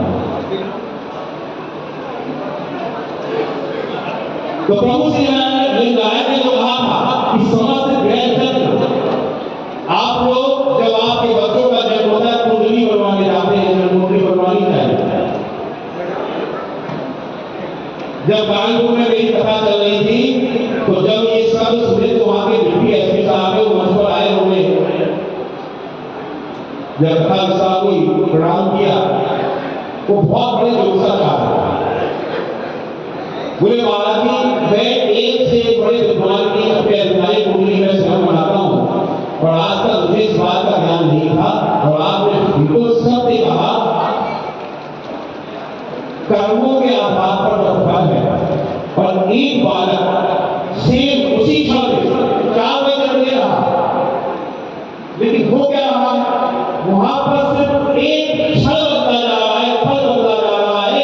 एक जगह चंद्रमा ऊंच का बैठा हुआ है, आपके लिए कहां ले गया, आपको देश का सबसे बड़ा व्यक्ति बना दिया, वही नीच में राहुल राजमान हो गया, नीतू राजमान हो गए, और आपको ले जाकर आपसे नीच कार्य करवा दिए, और आपसे गलत कार्य करवाकर आपको दंड देने का कार्य कर लिया, आपको भिक्षा मांगने में मजबूर कर दिया। क्यों किया? क्योंकि हमारे पूर्व जन्म के कर्म हमारे साथ बने हुए हैं।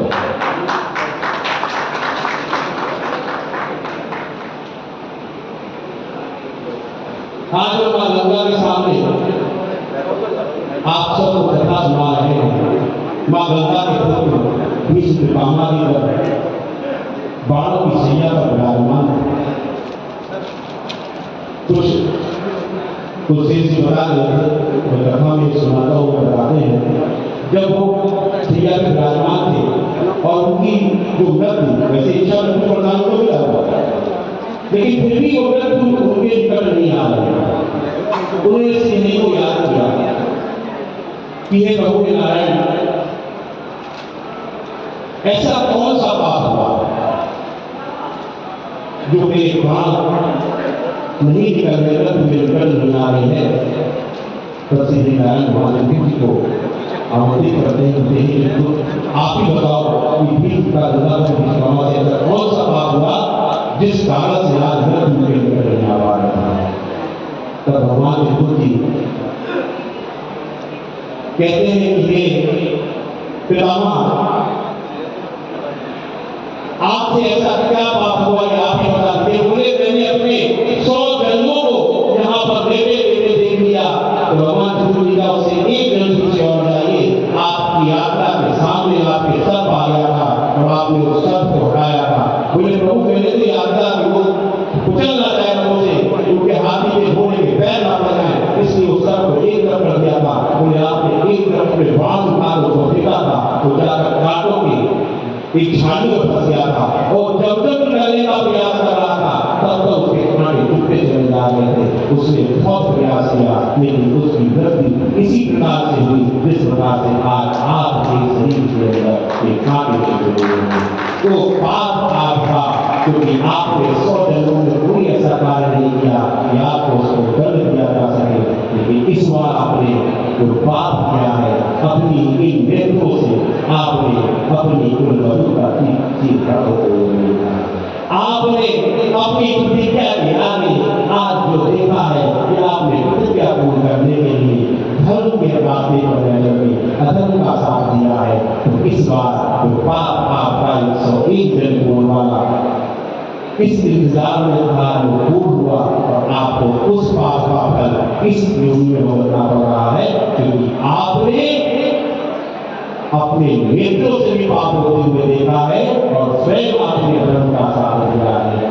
भगवान तो हमको इस बात का विशेष ध्यान रखना है। अगर हम लोग ये सोचते हैं किसी के साथ अन्याय हो रहा है, अगर हम ये सोचते हैं इसके साथ उपाय होने का फर्क पड़ता है, तो आप भी उतने ही पर उससे ज्यादा पाप के भागी, क्योंकि पापी को तो मिलेगा नहीं, वो पाप कर रहा है। लेकिन अगर आपने अपनी लेखों से पाप होते हुए देखा है, और अगर आपने किसी असहाय की सहायता नहीं की है, अगर आपने किसी निर्धन की सहायता नहीं की है, और अगर आपने किसी ऐसे जरूरतमंद की कि वो चाहता है, वो जानता है कि मेरे सामने बैठा हुआ व्यक्ति इतना शक्तिशाली है कि मुझे ये बचा सकता है पापों से, और उसने नहीं बचाया है, तो निश्चित ध्यान रखिएगा ये भी आपका बड़ा पाप है, और इस पाप का दंड भी आपको भुगतना पड़ेगा। केवल पाप करना ही पाप नहीं है, पाप को देखना भी पाप है, और पाप को सहना भी पाप है। इसलिए ना पाप को सहे और ना पाप को होता हुआ देखे और पाप करने वाले को तत्काल सजा देते, क्योंकि प्रभु ने इसीलिए आपको इस कुल में जन्म लेने का अवसर दिया। मुझे गर्व है कि मैं उस कुल में जन्मा हूं जिस कुल में इस भारत की मान, शान और आन स्वामी विवेकानंद ने जन्म लिया। मुझे गर्व है कि मैं उस कुल में जन्मा हूं जिस कुल में एक दो नहीं, सैकड़ों नहीं, हजारों सबकों ने जन्म लिया। मुझे गर्व है इस बात का कि मैं उस कुल में जन्मा हूं जिस देश की आजादी का नायक नेताजी सुभाष चंद्र बोस को जन्म दिया। गर्व करना चाहिए आप सबको इस बात पर कि भगवान श्री चित्रगुप्त जी का धन्यवाद करना चाहिए इस बात पर कि पुराने कर्मों के आधार पर आपको मानव जाति में जन्म लेने के साथ साथ उन्होंने आपको वंशज बनाकर भेज दिया।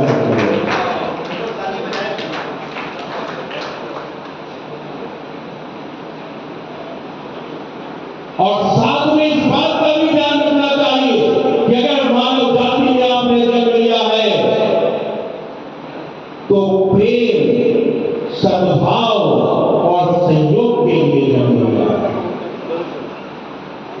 अगर हम किसी व्यक्ति का साथ और सहयोग नहीं दे सकते, अगर हमारा कोई भाई, हमारी कोई बहन किसी भी क्षेत्र में आगे बढ़ रही है और अगर हम उसका साथ और सहयोग नहीं दे सकते तो हमें उसके आगे पूरा बढ़ने का भी अधिकार किसी ने नहीं दिया। उसके मान में व्यवधान डालने का भी हमें अधिकार किसी ने नहीं दिया है। हमें ईश्वर ने अगर मानव जाति में जन्म दिया है तो सिर्फ इसलिए दिया है कि आप जाइए, सबकी सेवा कीजिए। इस धरती में जो जो बनाया है, चाहे पेड़ बने हैं, चाहे पौधे बने हैं, ये वनस्पति बनी है, ये पशु पक्षी बने हैं, ये गंगा की नींव बनी है, हमें गंगा को स्वच्छ रखने का संकल्प लेना चाहिए। बड़ा अच्छा सवाल सुना है सुनने भाई कि गंगा के किनारे कथा भी सुनेंगे और वहां गंगा के किनारे संकल्प लेके भी जाएंगे कि जल को भी कैसे संरक्षित करना है।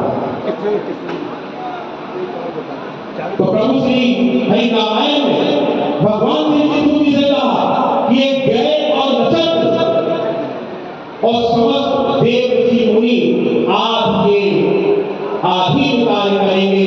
शिक्षा दीक्षा का कार्य पूरा करने के लिए मां सरस्वती के साथ में आप शिक्षा दीक्षा का कार्य करेंगे। मां सरस्वती विद्यादायिनी है, हमारे कंठ पर विराजमान है। आज हम जो बोल रहे हैं, जो आप सुन रहे हैं, यह मां सरस्वती का वरदान है कि हम आपके सम्मुख ये कथा सुनाने के लायक कर रहे हैं। लेकिन शिक्षा पूर्ण होगी, बुद्धि लाता, वेद भी नहीं लाता, लिपि लेखन के लाता। अगर ये लिपि ना होती तो क्या शिक्षा पूर्ण हो जाता? जब भगवान कृष्ण जी प्रकट हुए तो उनके हाथ में आशीर्वाद मुद्रा थी, एक हाथ में दंड दान था, एक हाथ में लेखनी और एक हाथ में पुस्तिका था। पुस्तिका हमारे वो सब ग्रंथ है जो हमें जीना सिखाते हैं, जो सनातन धर्म में चलना सिखाते हैं। बिना लेखनी के शिक्षा पूर्ण नहीं हो सकती। शिक्षा पूर्ण कब होगी? जब लेखनी होगी। तो भगवान चित्रगुप्त जी हमारे प्यारे बच्चे भी आए हुए हैं। माताएं एक बात से बहुत चिंतित रहती हैं कि मेरा बच्चा पढ़ने नहीं जा रहा। आप मां सरस्वती की आराधना करनी है तो मां सरस्वती का पूजन तब पूर्ण होगा जब मां के साथ में लिपि लेखन के दाता का भी पूजन किया जाएगा। भगवान चित्रगुप्त जी का भी पूजन किया जाएगा। घर में माता सरस्वती का भी ध्यान रखिए, भगवान श्री चित्रगुप्त जी का भी ध्यान रखिए। दोनों का पूजन करेंगे, सारी माताओं को एक मुक्ति मिल जाएगी। आपको इस बात की टेंशन लेने की जरूरत नहीं पड़ेगी कि आपका बच्चा पढ़ रहा है या नहीं पढ़ रहा है, लिख रहा है नहीं लिख रहा है, क्योंकि आपके घर में लेखन के दाता है।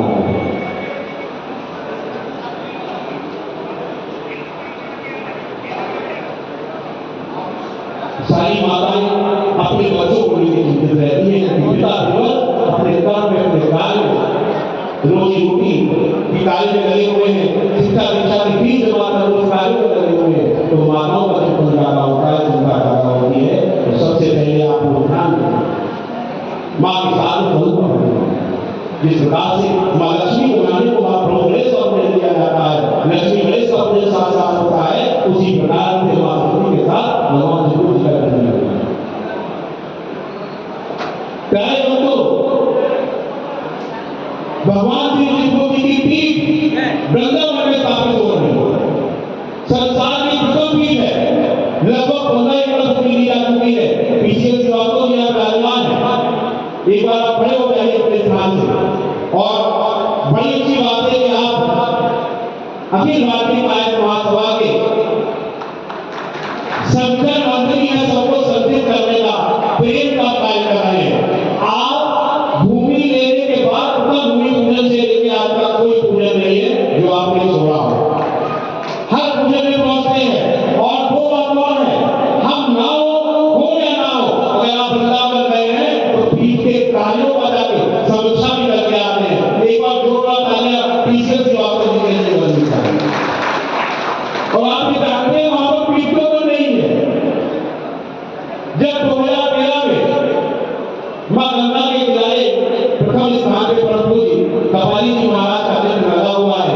आज प्रभु गुरुदेव हमारे यहाँ पर आ रहे, आज हम जो हैं हम प्रभु कपाली जी महाराज की आशीर्वाद से, और ये संकल्प भी हमें प्रभु जी कपाली जी महाराज ने 2013 में दिलवाया था, जब प्रथम मंदिर भगवान शिव जी का हमने गाजियाबाद में स्थापित किया। उस दिन संकल्प दिलवाया प्रभु ने कपाली जी महाराज ने कि केवल ये मंदिर बनाने के बाद तुम्हारा संकल्प पूर्ण नहीं होगा, तुमने बाल काल में जो अपनी मां को वचन दिया था वो तब पूर्ण होगा जब कोई दिव्य और भव्य स्थान पर भगवान की पीठ की स्थापना करोगे। और माननीय अध्यक्ष जी, स्थिति ये पैदा हुई कि हमने सर्वप्रथम स्थान लिया था, जगदीश बाबा ने कह दिया है तो अपने पैतृक गांव में प्रभु की पीठ बना देते हैं। तो जलोसी के रहने वाले मुरादाबाद के हमने स्थान लिया, हम एक ईंट नहीं लगा पाए। दूसरा स्थान मुरादाबाद लिया, हम एक ईंट नहीं लगा पाए। तीसरा स्थान नहीं था, चले गए और विशाल घाट में लिया। भूमि पूजन की डेट हो गई, कार्ड छप गए, सब कुछ बुकिंग हो गई, हलवाई भी, टेंट भी, प्रेस भी मिल गया, लेकिन ऐसी स्थिति आई वहां पर एक ईंट नहीं लगा पाए। उसके बाद हम होने लगे ये प्रभु ना तो धन बचा, ना सामर्थ बची, ना हिम्मत है, अब मैं नहीं बना पाऊंगा चाहिए थी। तो प्रभु ने मेरी समस्या को देखा और रात में मुझे शब्द देते हैं, आज जहाँ जाएगा वहीं बना जाऊंगा। और सुबह उठकर मैं वृंदावन को पहुंचा और उसके स्थान पर गया जहाँ पर आज जिस दिन से जमीन ली है 2022 धनतेरस वाले दिन हमने वहां पर स्थान को लिया। और आज तक एक दिन ऐसा नहीं है कि वहां पर एक ईंट ना लगी हो, चाहे आंधी आए, तूफान आए, बरसात आए, कुछ भी हो जाए, लेकिन वहां पर कार्य बंद नहीं होता। और प्रभु की पीठ बन रही है, और इस पीठ को बनाने के लिए भी प्रभु श्री नारायण ने संकल्प दिया होगा कि हे चित्रकूट, जब कलयुग में घोर कलयुग आ जाएगा, जब अपना अपने के ही पीछे पड़ा होगा, जब अपना अपने के बढ़ते हुए कदमों को रोकने के लिए अपनी पूरी सामर्थ लगा रहा होगा, जब अपना अपने का दुश्मन बन गया होगा, जब अपना अपने के खून का प्यासा बन चुका होगा, तब आपकी दिल भी मेरे उस स्थान पर स्थापित होगी जहां पर मैं पूर्ण में जन्म लेकर बाल विनाय रखूंगा। और आज प्रभु की पीठ उसी स्थान पर बचल कर रही है जहां श्री हरि नारायण ने कृष्ण स्वरूप में जन्म लेकर वहां पर बाल विवाहों के साथ में प्रेम की भावना, प्रेम की गंगा बहाई थी। उसी दिव्य स्थान पर भगवान श्री कृष्ण की स्थापना है। वो एक भगवान भक्तों, प्रभु ने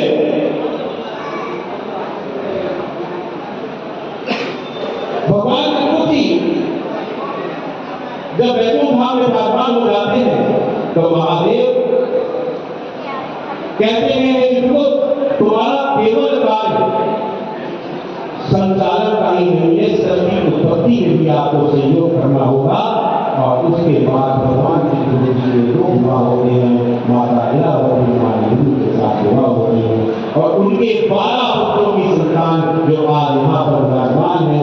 इस पूरे पृथ्वी लोक पर, पृथ्वी लोक पर कोई ऐसा स्थान नहीं है जहाँ भगवान श्री कृष्ण के वंश विराजमान है। इस पृथ्वी लोक पर भगवान विष्णु जी के वंशज सभी विराजमान है और आपका कार्य है कि लोगों की सहायता करिए, आपका कार्य है लोगों का सहयोग करिए और अपने जितने भी बंधु बांधव परिवार हैं उनके साथ मिलकर चलिए, उनके साथ प्रेम के साथ में हम सब रहते हुए प्रभु के प्रकट होने का मैंने आपको उत्सव सुनाया कि भगवान विष्णु जी किस प्रकार से प्रकट हुए थे। आते हैं और प्रभु की महिमा पर थोड़ा सा अपना प्रकाश डालते हैं। कुछ क्षणों में हमारे बीच में परम पूज्य पिताजी महाराज जी उपस्थित होने वाले हैं। जब प्रभु की महिमा सुनिए, किस किसने कब प्रभु की पूजा पूजन किया? जब देवों ने किया तो हम आपको पूजन नहीं करते, हर प्राणी को पूजन करना चाहिए। जब भगवान श्री राम रावण का वध करने चले तो इस बात का ध्यान आया कि मैं आज इसका वध करूंगा, उसका वध करने के बाद मुझे ब्रह्म हत्या का पाप है, क्योंकि रावण कौन था? कांड रावण परम सिद्धार्थ था।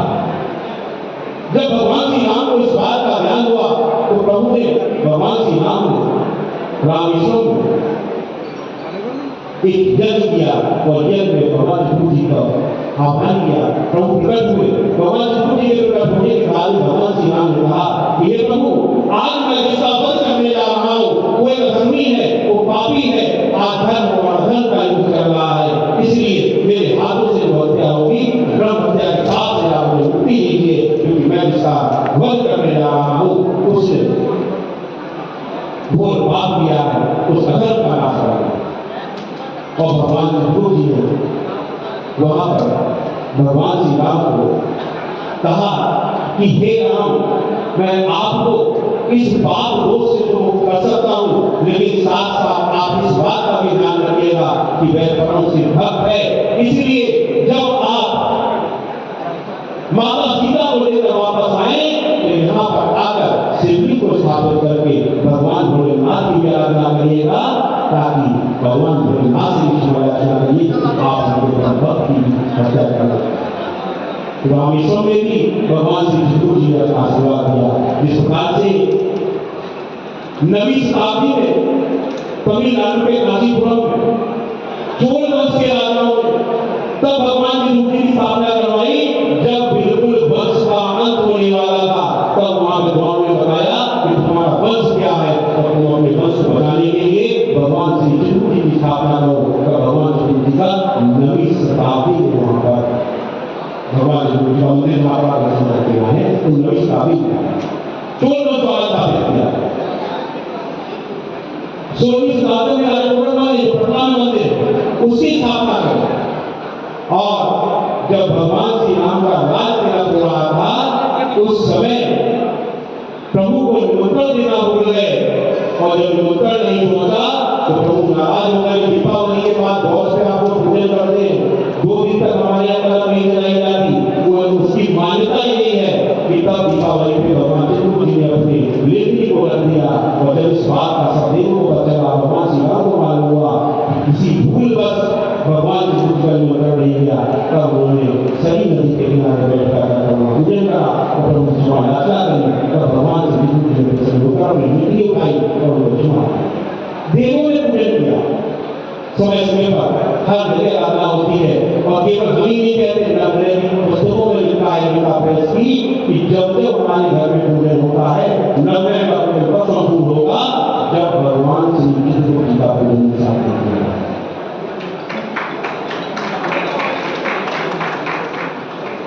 भगवान विष्णु जी हम सबको सद्बुद्धि दे, हम सबको प्रेम भाव से रहना सिखाए और हम सबको मिलकर ये संकल्प लेना चाहिए। मेरी माताओं बहनों और मेरे भक्तों बैठे हुए माता गिराए, देखिए इस समय सबसे बड़ी विपदा जो आने वाली है आगे चलकर, वो कई जिलों में, कई शहरों में, देशों में आने चुकी जल का बड़ा संकट है। हम सब लोग बड़े बड़े गिलास अपने रिश्तेदार मेहमान आते हैं, देते भर के लीजिए, वो एक घूंट पी के छोड़कर चले जाते हैं, इसलिए वो जल आरो से निकलता है। 20 लीटर का जार भरने को 40 लीटर पानी आप व्यर्थ कर देते हैं, वो नाली में बह जाता है, किसी योग्य नहीं बचता। उसके बाद वो स्वच्छ जल निकालते हैं आरो से, तो हमारे मेहमान भी आके छोड़कर चले जाते हैं, वो पानी फेंक दिया जाता है। बिल्कुल साधारण सम्मान कीजिए, जल रखना है जग में रख दीजिए, गिलास रख दीजिए, जिसको जितना चाहिए उतना लीजिए, ताकि जल व्यर्थ ना हो। जल को बचाना है, और हम सब लोग अपने पूर्वजों माताओं पिता के नाम पर बच्चों के जन्मदिन पर एक वृक्ष वर्ष लगवाएं, सब लोग एक वृक्ष लगवाएं, वृक्ष लगाने का संकल्प लें, और साथ साथ अपने खेत के नदी नालों को स्वच्छ करने के लिए एक मांग करें अपने खेत से कि सब लोग जो भी जल जाएगा वो नदी नालों में तब जाएगा जब वो बिल्कुल स्वच्छ हो जाएगा। इस तरीके से निकाल करते रहिए। भगवान श्री विष्णु का आशीर्वाद आप सबके साथ है।